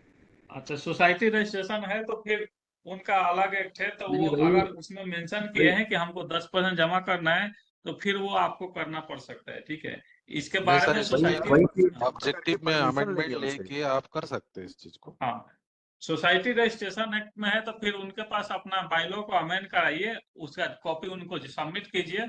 ठीक है, हम्म सोसाइटी वाले जो गवर्नमेंट है जहाँ करके। से रजिस्ट्रेशन लिए नहीं हैं सर। उनको अपना बाइलॉ को अमेंड करके उनको कॉपी सबमिट कीजिए। ठीक सिंह है, कि साहब, हमको ये करना है, सिंह अगर साहब, उसमें वो मेंशन ये सिंह जैसे साहब, कि सर बता सिंह रहे हैं साहब, आप ये कि, बताइए, सिंह साहब हाँ सुनिए तो, जैसे मान जी लीजिए हमने अपने बाइलाज में लिखा हुआ है कि हम वृद्ध जनों के लिए, दिव्यांग जनों के लिए काम करेंगे, है जी, ना, या बच्चों हाँ के लिए काम करेंगे कोई ट्रेनिंग के लिए। तो अगर हाँ मान लीजिए दिव्यांग जन के लिए काम कर रहे हैं, तो हमको ट्रेनिंग सेंटर मान लीजिए बनाना है या कुछ ऐसा सेंटर बनाना है उनके रिहेबिलिटेशन के लिए या वोकेशनल ट्रेनिंग के लिए, जी तो ये तो बाइलाज में हमारे लिखा हुआ है, हमने अपने गवर्निंग बॉडी में पास करा लिए मान लीजिए। फिर जैसा अभी आप लक्ष्मी जी बोल रहे हैं कि फर्म सोसाइटी के पास, तो क्या हमको जाके वहां पे 10% जमा कराना पड़ेगा, बिना डायरेक्ट ही वो नहीं देखे, ये परचेज नहीं कर नहीं, सकते हैं, बना सकते ये हैं? ये सोसाइटी वाले जो बात बोल रहे हैं ना लक्ष्मी जी, ठीक है, इसका मुझे हाँ आइडिया नहीं है कि वो लोग का क्या रेट है, ठीक है, वो क्या लेते हैं। अच्छा अच्छा पहले पहले हमको ना वो था कि मतलब पहले था कि वो लोग नहीं लेते थे, अभी कब से चेंज किए हैं उसका मुझे डिटेल नहीं है, मालूम नहीं है, ठीक है, कि वो लोग लेते हैं। हाँ लेकिन आज हमारा इनकम टैक्स एक्ट है वो अलाउ करता है पूरा खर्चा, अब वहाँ कुछ जमा करने की जरूरत नहीं है, जितना का भी जो भी खरीदोगे एक बार में अलाउ हो जाएगा पूरा खर्चा में। मतलब एक हो बार सकता है फर्म सोसाइटी से सोसाइटी पता करना पड़ेगा अपने सोसाइटी को। जो रजिस्ट्रेशन एक्ट है उसमें चेंजेस करके कुछ वो लोग लाए होंगे कि अगर वैसा कुछ करते हो फिर तो मतलब कि हाँ हाँ बड़े बड़े कंपनियां जो होती है बड़ी बड़ी मतलब प्रोजेक्ट का पे काम करती है, करोड़ों अरबों रुपया के बनाती है, तो फिर तो उनको 10% देना पड़ता होगा। बहुत हैवी अमाउंट है वो तो। नहीं, उसमें जैसे गुड्डू ने कहा ना, राजीव जी, जी जी जी जी उसमें क्या, जैसा उन्होंने कहा कि हर एनजीओ के रजिस्ट्रेशन के बायलॉज के अकॉर्डिंगली ही ये डिसाइड होगा, जैसा सीए गुड्डू जी ने कहा है।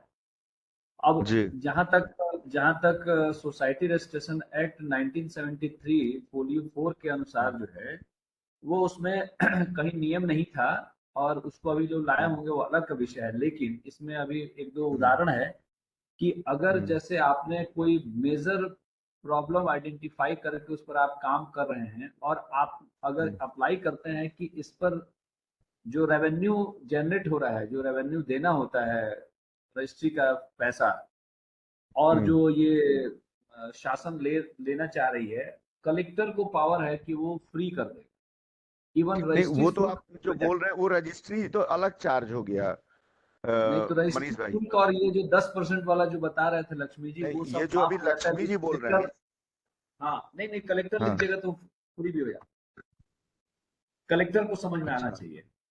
नहीं लेकिन अगर नहीं, अच्छा बाईलॉज में नहीं है तो बहुत ये इम्पोर्टेंट वाला होता है। नहीं है। नहीं नहीं नहीं,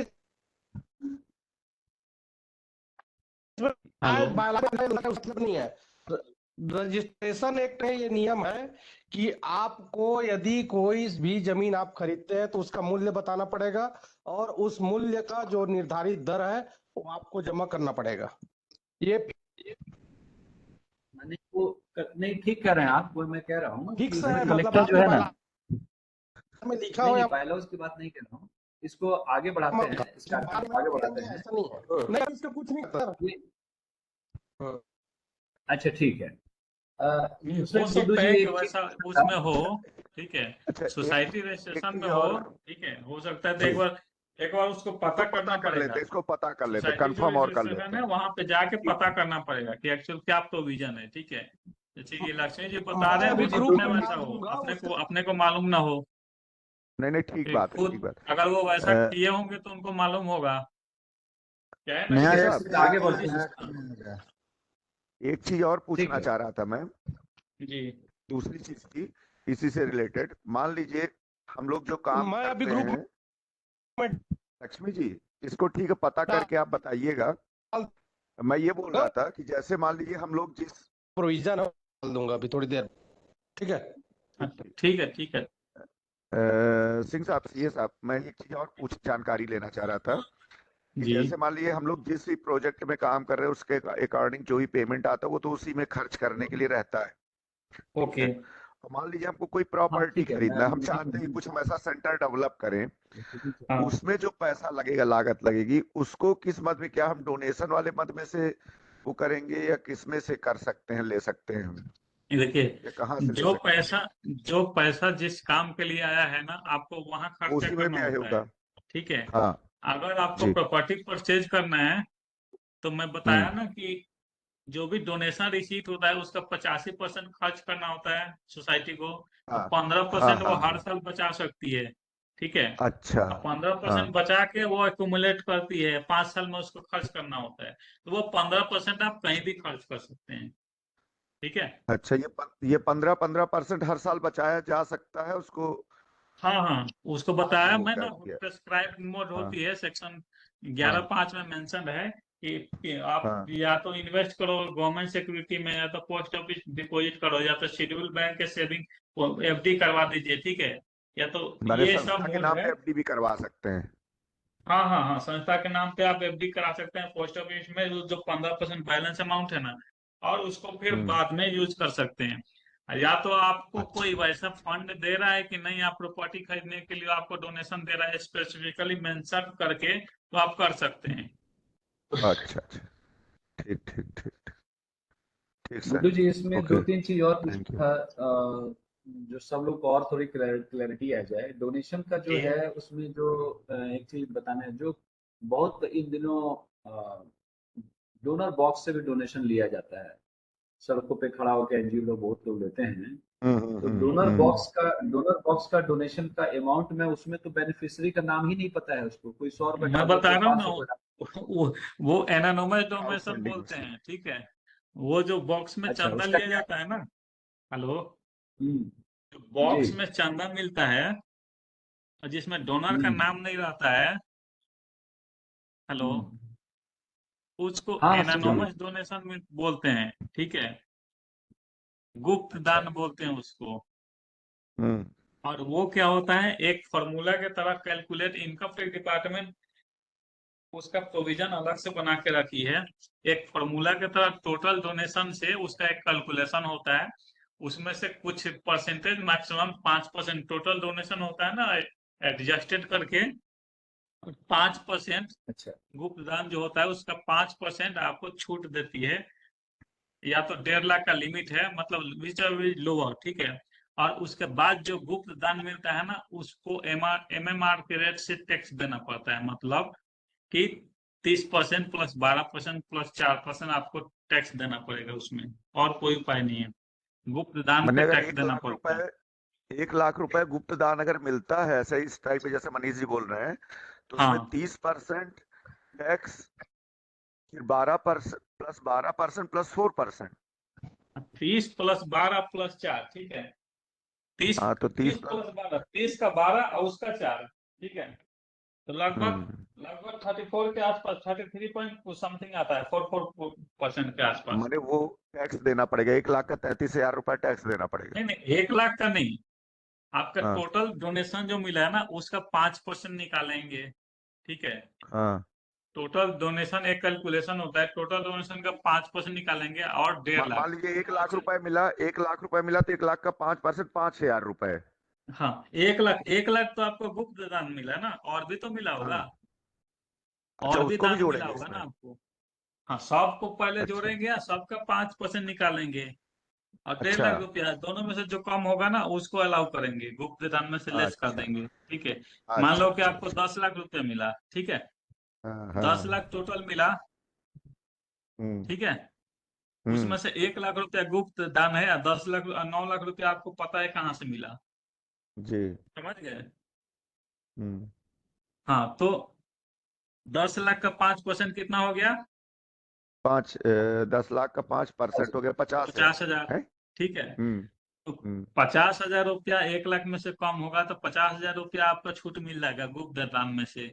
और बाकी जो हाँ 50,000 है ना, उस पर 30% टैक्स लग जाएगा, पूरा 30 प्लस 12 प्लस 4% टैक्स लग जाएगा। मैंने 50,000 में 50 थे, 15,000, फिर 12,000, फिर 4%। नहीं नहीं, 50 का 30% हो गया कितना, 15,000। 15,000 का 10% जी, कितना हो गया, 1,500।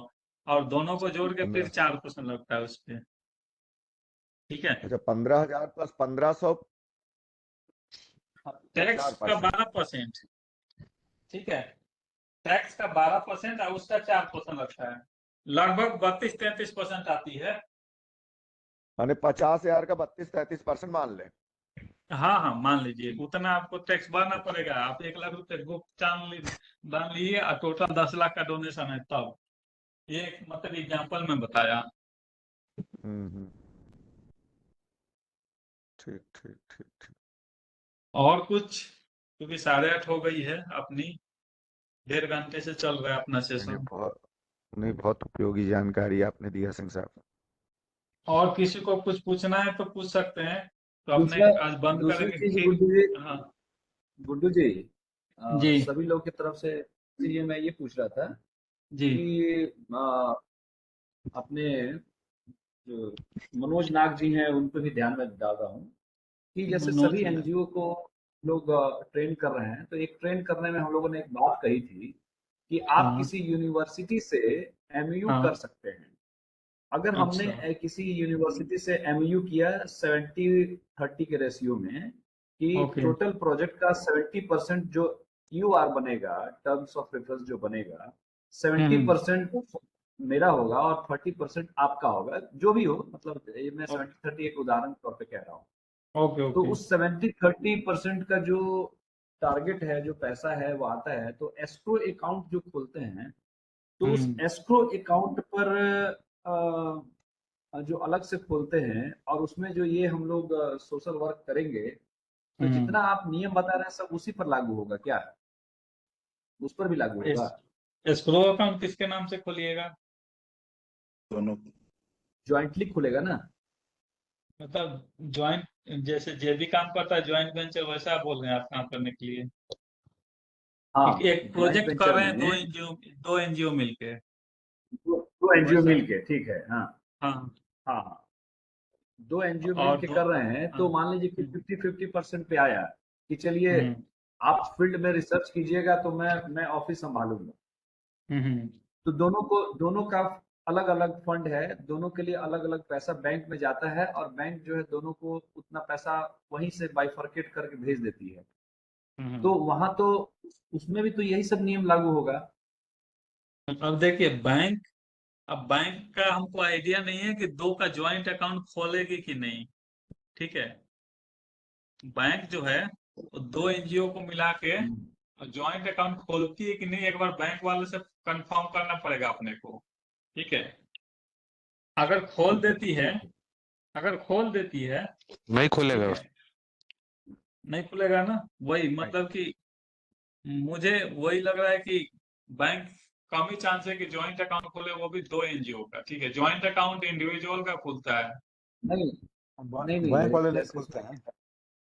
अभी अभी अभी एक उदाहरण के तौर पे, हाँ अपने एक अलायंस मेंबर है CSST, जी। और CSST का और घासीदास सेंट्रल यूनिवर्सिटी का MOU है 70-30 पे। मैं खुद ही गया ठीक है। था उसमें। उसका हाँ, उसका अकाउंट, एस्क्रो अकाउंट खुला है, उसका फंड आता है दोनों के नाम उसमें, पे है क्या वो? दोनों के नाम पे है, अकाउंट खुला है। और उसमें हाँ वो फंड जो आता है, उसमें मान लीजिए कि हाँ एक काम है, मान लीजिए कि काम है कि रिसर्च करना है। तो रिसर्च में हाँ, मान लीजिए नियम है कि जो ओवरहेड खर्चे हैं, जो ट्रैवल एक्सपेंस है, वो एनजीओ को दे दिया जाएगा। और जो ठीक है। रेमुनरेशन है, जो रिसर्च हाँ रिसर्च वाले स्टूडेंट का जो मेहनताना है, वो हाँ, यूनिवर्सिटी को के स्कोप में है। दोनों का ओके। स्कोप बटा हुआ है। हाँ हाँ तो वो तो बैंक दोनों के क्या बीच में करती है कि दोनों को, हाँ, दोनों को पैसा भेज देती है अलग अलग वे में। हाँ, ऑटो जनरेट है और सर फिर वो। जब, हाँ, ऑटो जनरेटेड हो जाता है वो। वो जैसे ये आपके काम यूनिवर्सिटी के में चलता खाते में आएगा पैसा तो ऑटोमेटिकली वहां दूसरा एजेंसी में चला है, जाएगा, उसमें दो ऑटो जनरेटेड रहता है। चला जाएगा, वो बैंक से ही चला जाएगा। लेकिन एक पहले ही ये नहीं अकाउंट था, होगा सर वो। अब ये शायद एक ही अकाउंट हो। तीसरा चीज ये था कि गुड्डू जी की, जो आपने बताया कि एक एनजीओ दूसरे एनजीओ को फंड नहीं दे सकता है। हाँ तो अगर मान लीजिए कि अगर एक एनजीओ दूसरे एनजीओ को अगर फंड देती है, तो ऐसी स्थिति में जो भी नॉट नॉट प्रॉफिटेबल ऑर्गेनाइजेशन कोई भी हो, हाँ तो वो फंड अगर दूसरे को देती है, हाँ। तो फिर उसका बिलिंग कैसे होगा? बिलिंग प्रोसेस क्या है? देखिए, पहले तो फंड देना ही नहीं चाहिए, ठीक है। पर्पसिव अगर आप होना किसी चाहिए ना को, सर। हाँ, ये तो पहले था कि पहले अलाउ था फंड देना, अभी अभी रेस्ट्रिक्शन लग गया है कि अभी नहीं दे सकते। इनकम टैक्स एक्ट में चेंजेस आया। पहले कहते हैं एनजीओ लोग इधर उधर पैसे घुमा देते थे, ठीक है। दिया, इसको दिया, ये उसको दे दिया, ये उसको दे दिया, तो बहुत ट्रैक करना बहुत मुश्किल होता था। इसलिए डिपार्टमेंट ने ये चेंजेस लाया है अपने रूल में कि एक एनजीओ दूसरे को नहीं दे सकती, ठीक है। अगर आप किसी को पेमेंट करते हो, किसी एनजीओ को, तो आप ये नहीं दिखा सकते कि उसको आप डोनेशन दिए हो, ठीक है। प्रोजेक्ट के लिए दिए हैं। हाँ, आपने किसी एनजीओ को पेमेंट किए हो कभी भी, तो आप उसको डोनेशन नहीं दिखा सकते कि हम इतना पैसा इसको डोनेट किए। आप जी उसको जी। एक्सपेंडिचर दिखाओगे, और खर्चे एक्सपेंडिचर अगर दिखाओगे, तो मतलब वो आपका खर्चा हुआ, तो बिल आपके नाम पे होना चाहिए। वो जो भी एनजीओ खर्च करेंगे, वो आपके नाम पे सबका बिलिंग होना चाहिए। नहीं तो फिर एक चीज ये साहब, जैसे मान लीजिए कोई एनजीओ को आप एक्सपेंडिचर पैसे दोगे, है ना, हाँ तो फिर वो अपने हाँ। पास क्या रखेगा? ऑडिट कैसे कराएगा? हम अपना ऑडिट कैसे कराएंगे? तो इसीलिए तो रेस्ट्रिक्शन नहीं, लगा है ना। तो इसलिए रिस्ट्रिक्शन लगा है। तो रेस्ट्रिक्शन जैसे मान लीजिए हमको किसी एनजीओ ने रेस्ट्रिक्शन तो पैसा दिया, इसीलिए लगा है। जब हमारे अकाउंट में पैसा आ गया, एक एनजीओ दूसरे एनजीओ खाते में पैसा चला गया, तो वो एनजीओ जब काम करेगा फील्ड में, तो वो तो बिल अपने नाम पे लेगा। ये तो सामने वाला एनजीओ रजिस्टर्ड है 12A में, ठीक है, ATG रजिस्टर्ड में। तो नहीं 12A नहीं भी है, सोसाइटी एक्ट में भी रजिस्टर्ड है, तो रजिस्टर्ड तो है, वो नॉर्म्स तो उसको फॉलो करना पड़ेगा। हम देखिए, नॉर्मली अगर 12A ATG में रजिस्टर्ड नहीं है तो इनकम टैक्स में ऑडिट होता नहीं होगा। देखिए मेरा एनजीओ बात, काम कर लेना आसान नहीं है। हाँ? देखिए मैं बता रहा हूँ कि अगर कोई म्यूट एनजीओ कर दीजिए जिसको आप फंडिंग, अनम्यूट एक हो एनजीओ ने जाइएगा। दूसरे को दिया है, वो अगर इनकम टैक्स में रजिस्टर नहीं है तो उसका टैक्स ऑडिट नहीं होगा, ठीक है। टैक्स ऑडिट नहीं होगा तो फिर उसको अवॉइड किया जा सकता है। इनकम के साथ एनजीओ में ओ जीएसटी आ गया। हमारे पास तो इनकम टैक्स और जीएसटी का इनकम टैक्स का बनाए थे, बंद किया, 5 साल हो गया बंद किए। कौशिक जी अपना माइक ऑफ कर लीजिए। कौशिक जी अपना माइक ऑफ कर। नहीं देखिए, सर। जीएसटी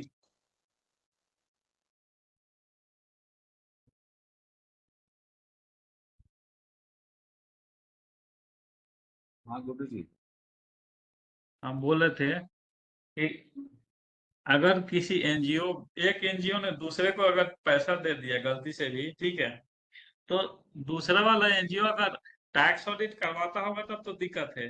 अगर इनकम टैक्स एक्ट में वो टैक्स ऑडिट उसके ऊपर अप्लीकेबल नहीं होगा तो फिर उसमें कोई दिक्कत नहीं, बचा जा सकता है, ठीक है। क्योंकि वहां पे टैक्स ऑडिट जब होता है तो वहां पे वो आती है, इन डिपार्टमेंट वहां पे डिसअलाउ कर देता है।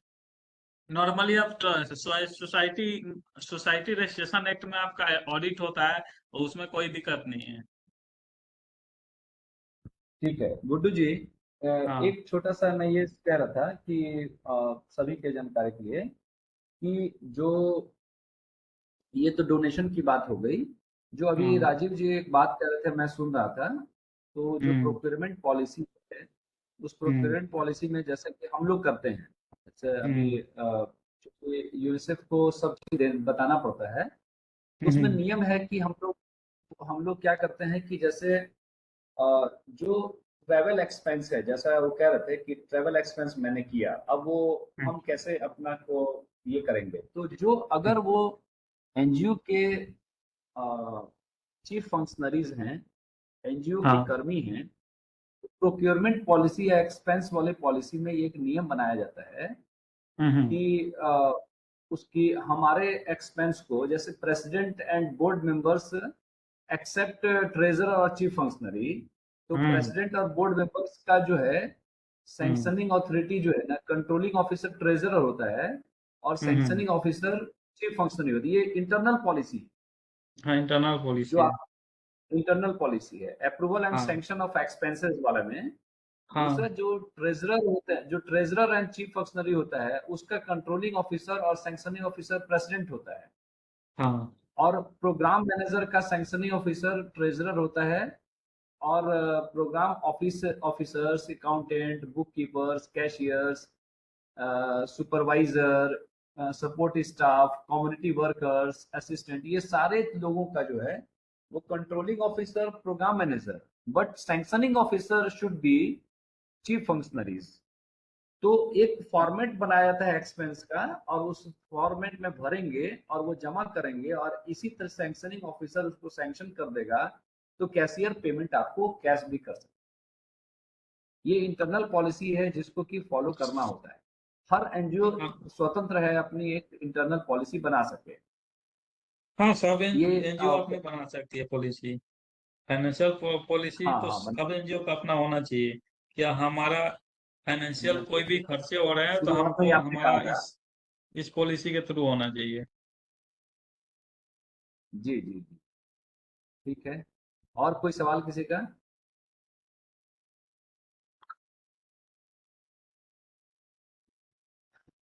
आई थिंक सारे सवाल आ ही गए हैं। बोल रहे थे और क्या कुछ सवाल है तो आप एक पांडे आदमी जी कुछ बताइए। बोल रहा है। सर कौशिक पांडे पांडे जी कुछ बोल रहे थे शायद, बोलिए आप। जी बोलिए। हाँ बताइए कौशिक जी, बताइए कौशिक जी। उस समय कहीं घर पर बात कर रहे थे कौशिक जी। कौशिक जी। Sir hello.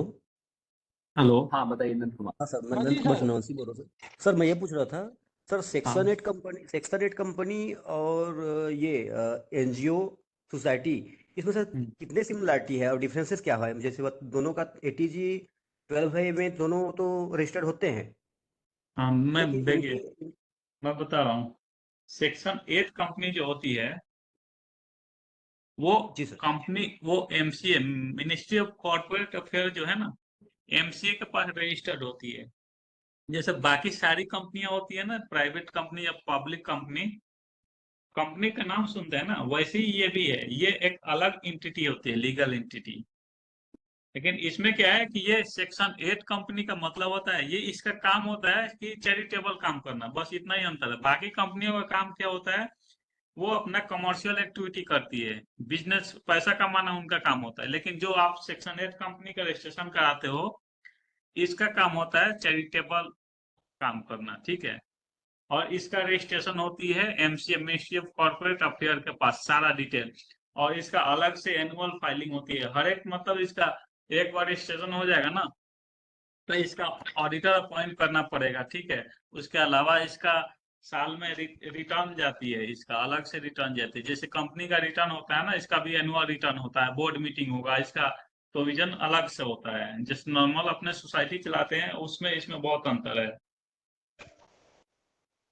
काम जी ये सर। करती है। सर, और सर ये भी, कंप्लाइंसेस तो ऑल डिफरेंसेस है ही। मतलब ये बोल हाँ रहा था मैं कि क्या बोलते हैं कि ये जितने कहा जाए डॉक्यूमेंट फाइल करना, जितने कहा जाए बहुत सारे ऐसी चीजें जो अभी आपने बिल वाउचर की बातें बताई, बहुत सारी हाँ चीजें कि 2000 से ज्यादा के चेक से क्या बोलते हैं, नकदी नहीं लेना है ऐसा करके। सब ये हाँ सारी एप्लीकेबल चीजें होगा इस क्या पर। मतलब उसमें इम्प्लीमेंट होता है क्या सेक्शन 8 कंपनी में कि हाँ, वो है, इससे? होगा ना। इस पर भी होगा। ये भी एक एनजीओ है, इसके ऊपर भी ये अप्लीकेबल होगा, ठीक है।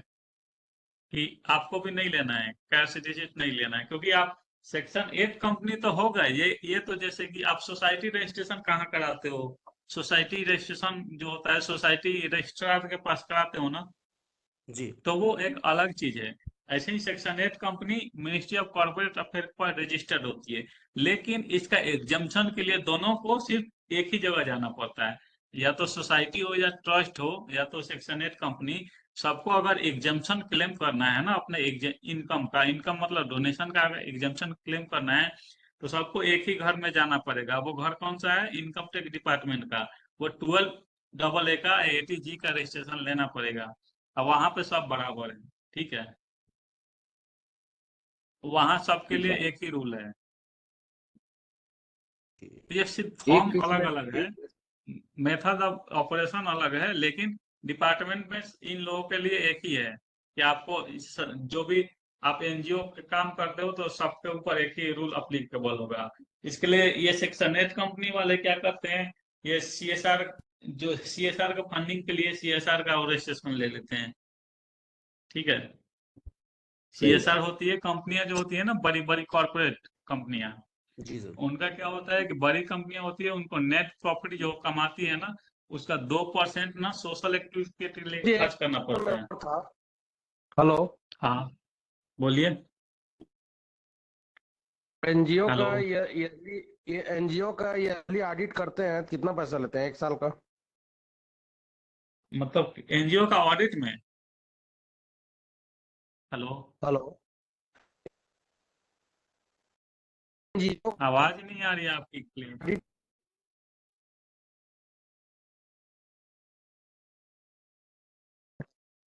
आपकी आवाज कट रही है थोड़ा सा।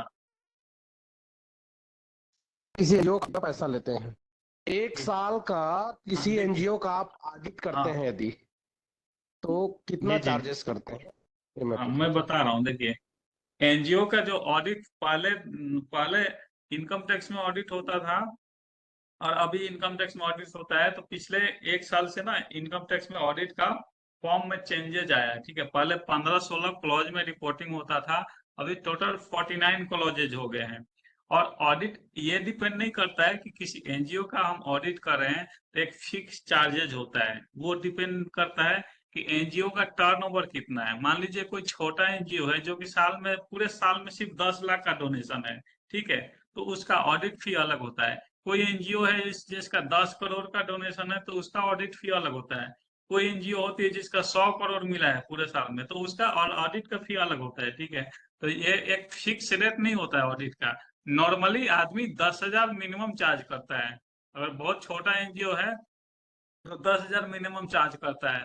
अगर मिड साइज का एनजीओ है तो वही 15-20 से लेके, अगर ऑडिट का तो मैं बोलूँ तो जिसका 100-200 करोड़ का रिसीट होता है उसका तो लाखों में ऑडिट फी होता है।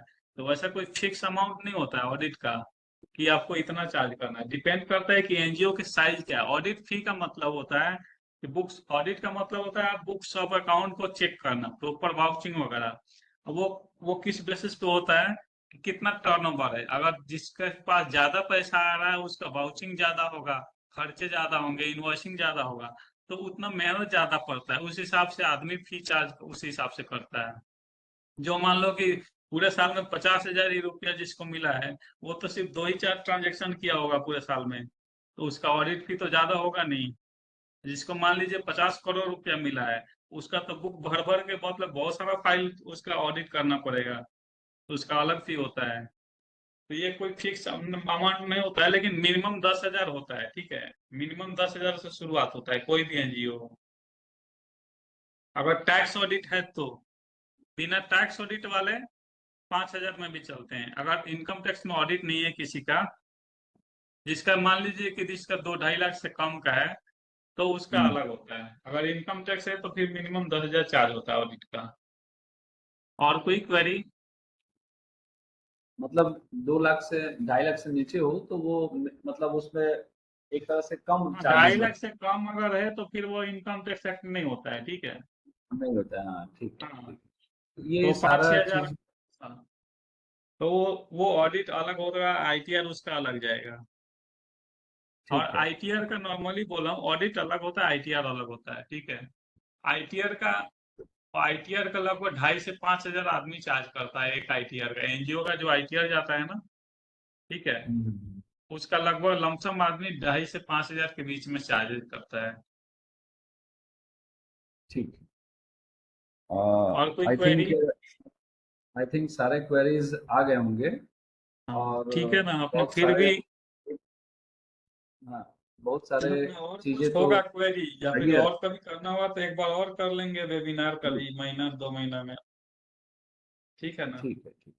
अब ऐसे ही लेते रहेंगे तो महीना 2 आज महीना 4 महीना पे, ताकि जी अपडेट रहे। देखिए, ऐसा नहीं है कि हम सिर्फ नॉलेज दे रहे हैं, ठीक है, हमको भी सीखने को मिलता है बहुत कुछ आप लोगों से।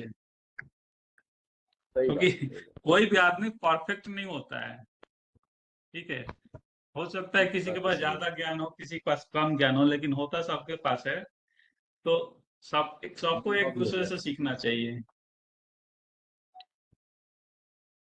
तो ठीक अपना है, आई वैसे ही थिंक करते रहेंगे वेबिनार, जैसे कि अभी आज शुरू किए, मतलब वैसा 2-4 महीने पे अपना तो एक आज एक सेशन लेते रहेंगे ताकि अपडेट रहे अपने इस फील्ड में। कि ठीक है। एनजीओ अगर आप चला रहे हैं, अगर एनजीओ को आगे बढ़ाना है, बड़े लेवल पे ले जाना है, तो अपडेट रखना बहुत जरूरी है। बहुत ज्यादा जरूरी है कि आपने आपको अपडेट रखें। इतने सारे चेंजेज आ रहे हैं। लॉ में अमेंडमेंट होते हैं, इनकम टैक्स में अमेंडमेंट होते हैं, रूल रेगुलेशन चेंजेज होते हैं, तो अपडेट होना बहुत जरूरी है। और एक आदमी चाहे कि मैं हमेशा अपडेट अकेले रहूं तो पॉसिबल नहीं है। तो आज इसीलिए के अपने लिए को इतना काफी वेबिनार, है। हाँ, आज के लिए इतना ही काफी है। तो आप आ, सबसे विदा आज लिया जाए। हाँ नहीं, बहुत बढ़िया है। तो आज बहुत अच्छी जानकारी आपने दी जो हम लोग के लिए यूजफुल है। आप लोगों का भी आपसे बहुत समय बहुत समय धन्यवाद, पर ताकि आप लोग और इतने पेशेंस के साथ में सेशन को अटेंड नहीं नहीं किए। नहीं नहीं नहीं, और अवस्थी जी धन्यवाद मनीष कितना जी का क्योंकि अवस्थी जी जी। कितना एकड़ जमीन खरीदने वाले हैं देख लीजिएगा, मैं फीस डाल दिया हूँ ग्रुप। अरे नहीं भाई, मैं ये चाह रहा था कि अगर कुछ चलिए चलिए, ठीक। एस्टेब्लिश किया है तो सेंट क्या मुझे होता भी है। जोड़ दीजिएगा भाई ग्रुप में। रश्मि हाँ भाई। अच्छा सुरेंद्र जी, अच्छा सुरेंद्र जी हाँ मैं भी नमस्कार। हूँ। नमस्कार भाई साहब, हाँ मैं हाँ भी हूँ, बिल्कुल मेरे बिल्कुल जोड़ बिल्कुल दीजिएगा बिल्कुल कुछ। बिल्कुल मंगल भाई आज वहां से हैं, बिल्कुल जोड़ दिया है, आपको जोड़ दिया है। जी जी जी जी। अवस्थी जी इधर भी क्या डोनेट मैं कीजिए थोड़ा सा। तो आज नहीं के प्रोग्राम का मैं समापन करते हुए जी जी समय भी बढ़ रहा है, तो आज जी एनजीओ अकाउंटिंग एंड रेगुलेशन के संबंध में गुड्डू सिंह चार्टर अकाउंटेंट आपने बहुत ही अच्छी और सारगर्भित भाषा में और बहुत ही नॉर्मल भाषा में हमारे अलायंस के मेंबर्स को आपने बताने का प्रयास किया। उम्मीद है कि आपके बताए हुए चीज़ों को सभी लोग फॉलो करेंगे, नोट डाउन भी कर लेंगे। ये वीडियो रिकॉर्ड हो रहा है, तो इसलिए इसको हम लोग आप लोगों को भेज भी देंगे ताकि बेहतर से बेहतर इस दिशा में काम आप कर सकें। क्वेरीज लगी रहती हैं, लेकिन जो गुड्डू सिंह ने जो बताया इसमें दो तीन चीज बहुत मुख्य चीजें बताई उन्होंने कि एक एनजीओ के पास अपनी इंटरनल पॉलिसीज होनी चाहिए कि ताकि हम अपने पैसों को खर्च करने की हमारे क्या संस्कार होने चाहिए, क्या हमारे उसके सिस्टम होने चाहिए, फाइनेंशियल सिस्टम क्या होना चाहिए, उसको उन्होंने प्रेशर दिया कि इस चीज को बनाना ही चाहिए। तो वो चीज आपसे उम्मीद है कि आप सभी बनाएंगे और उसको फॉलो करेंगे। उन्होंने डोनेशन से ले करके और बुक कीपिंग के बारे में, ऑडिट के बारे में बहुत गहरी और सम्यक जानकारी दी, जो कि बहुत ही यूजफुल रहा। और सभी एनजीओ जो चला रहे हैं या एनजीओ में जो काम कर रहे हैं या काम करना चाहते हैं, उनके लिए बहुत ही एक्सीलेंट और बहुत ही बेहतर ये सेशन रहा। इसमें हमने डोनेशन के कई तरीके जाने, नए नियम जाने, हमने ये भी जाना कि कैसे डोनेशन लेना, कैसे डोनेशन देना, कैसे खर्च करना, कैसे पैसे लेना। ये सारे चीज़ों को समझते हुए अगर हम इसको आगे बढ़ते हैं तो कोई जरूरी नहीं है कि सारा चीज़ एक चार्टर अकाउंटेंट और अकाउंटेंट ही करे। एक चीफ फंक्शनरी होने के नाते आप सभी को पता भी होना चाहिए कि एक एनजीओ को रन करने के लिए इन सारी छोटी छोटी गहराइयों को हमको समझना चाहिए, क्योंकि छोटी गहराइयों को नहीं समझेंगे तो बड़ी गहराई, बड़ी गंभीर भी इसके परिणाम हो सकते हैं। इसलिए इसको थोड़ा सा समझने की आवश्यकता है। और एक बेहतर एनजीओ की दिशा में छत्तीसगढ़ के सभी एनजीओ हमारे बढ़ रहे हैं, चाहे वो बस्तर क्षेत्र हो या सरगुजा हो या मैदानी इलाका, सभी एनजीओ पैरेलली आपस में बहुत ही सहयोग करके बेहतर काम कर रहे हैं। गुड्डी जी, मैं आपको फिर बाद में अपडेट करूंगा कि किसने क्या किया, और मैं प्रयास करूंगा कि लोग साथ मिल के आपने जो बताने का प्रयास किया है, बताया है, वो सारी चीज़ों हम इम्प्लीमेंट करवाएं और सभी इस पर ध्यान देंगे। अगले एक बेहतर जानकारी एक जो मुझे प्राप्त हुई है, मैं गुड्डू जी से शेयर करते हुए आगे के सेशन के लिए एक वेब ट्रेनिंग के लिए मैं उम्मीद करूंगा, आपसे अपेक्षा रखूंगा कि उसमें आप साथ देंगे। अभी एक नया सिस्टम आया है last financial year, central minister जो फाइनेंस मिनिस्टर थी, उन्होंने एक चीज लाया था सोशल स्टॉक एक्सचेंज करके।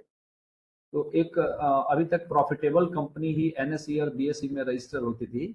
अभी एक एनजीओ भी स्टॉक एक्सचेंज में रजिस्टर हो सकती है, वहां से भी उसको फंडिंग मिल सकती है अगर हमारे फाइनेंशियल जो मैनुअल्स हैं, हमारे जो प्रोक्योरमेंट पॉलिसीज है, हमारी एचआर पॉलिसीज हैं, हम उसको फॉलो करते हुए एक बेहतर दिशा में अपने एनजीओ को ले जाएंगे, तो हम सोशल स्टॉक एक्सचेंज में भी रजिस्टर हो सकते हैं। तो ये नया जो सोशल स्टॉक एक्सचेंज आया है, इस बारे में आपसे मैं उम्मीद करूंगा कि एक माह के अंदर में इस पर भी हम लोगों को पाठ्य देंगे। ऐसी अपेक्षा के साथ आज अलायंस फॉर बिहेवियर चेंज के इस महती कार्यक्रम में उपस्थित अपने पांचों संभाग के सभी भाग प्रमुख क्रम से मैदानी इलाका से देखे तो अपने सुरेश शुक्ला जी उपस्थित है, मैं उनका हार्दिक अभिनंदन करता हूं और उनका आभार व्यक्त करता हूं। बिलासपुर से जुड़े राजीव अवस्थी जी हमारे अच्छे मित्र और काफी हम लोगों को अप्रिशिएट करते रहते हैं, ऐसे राजीव अवस्थी जी का मैं आभार व्यक्त करता हूं। और हम सबों के नहीं, बीच में आपका भी मनीष जी बड़े बहुत भाई बहुत के आभार कि आपने इतना अच्छा प्लेटफॉर्म हम लोग के लिए दिया कि हम लोग को ये जानकारी आज सिंह साहब के द्वारा मिली। और हम सब लोग, हमारे जी साथी जी से बिलासपुर से लक्ष्मी जी भी जुड़े हुए हैं, और बिलासपुर से साथी जी जी सभी का जी बहुत बहुत धन्यवाद।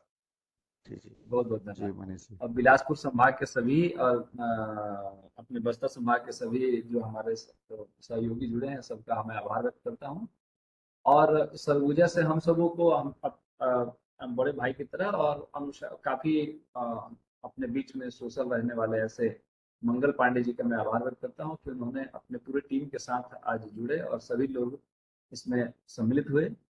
और शरद श्रीवास्तव जी हमेशा चिंता करते रहते हैं कि सर ऐसे कैसे किया जाए कि हमारे छत्तीसगढ़ प्रांत के सभी एनजीओ स्ट्रेंथन हो जाए। तो शरद श्रीवास्तव जी दूर संभाग प्रभारी जुड़े हैं, मैं उनका भी आभार व्यक्त करता हूँ। और क्रम से दौलत राम कश्यप जी, डोमेन दास मानिकपुरी जी, मनोज जी जो काफी सेंसिटिव रहते हैं, जितेंद्र सिंह जी, अभी हम लोग कुछ बिंदु पे हम लोग अभी ने चर्चा भी किया था अभी कुछ दिन पहले को लेकर के कैसे काम आगे बढ़ाना है। जितेंद्र सिंह जी जुड़े हैं, मैं उनका भी आभार व्यक्त करता हूँ। नंद कुमार जी, पिंकी नंदवार और शारदा शुक्ला और श्रेयांश जुड़े हैं। श्रेयांश बहुत ही नवोदित एनजीओ का एक्सपर्ट होता जा रहा है, मैं उसका भी आभार व्यक्त करता हूँ, न पुत्र समान है। वैभव कुमार, विद्या जी, सुरेंद्र जी, पांडे जी, राजेंद्र जी, रूपेन्द्र जी और हमारे सहयोगी ज्ञानशु जो हमारे प्रोजेक्ट कोऑर्डिनेटर के तौर पर हम सबों के बीच में हैं, और अर्जुन कश्यप जी, मैं सबका आभार व्यक्त करता हूं।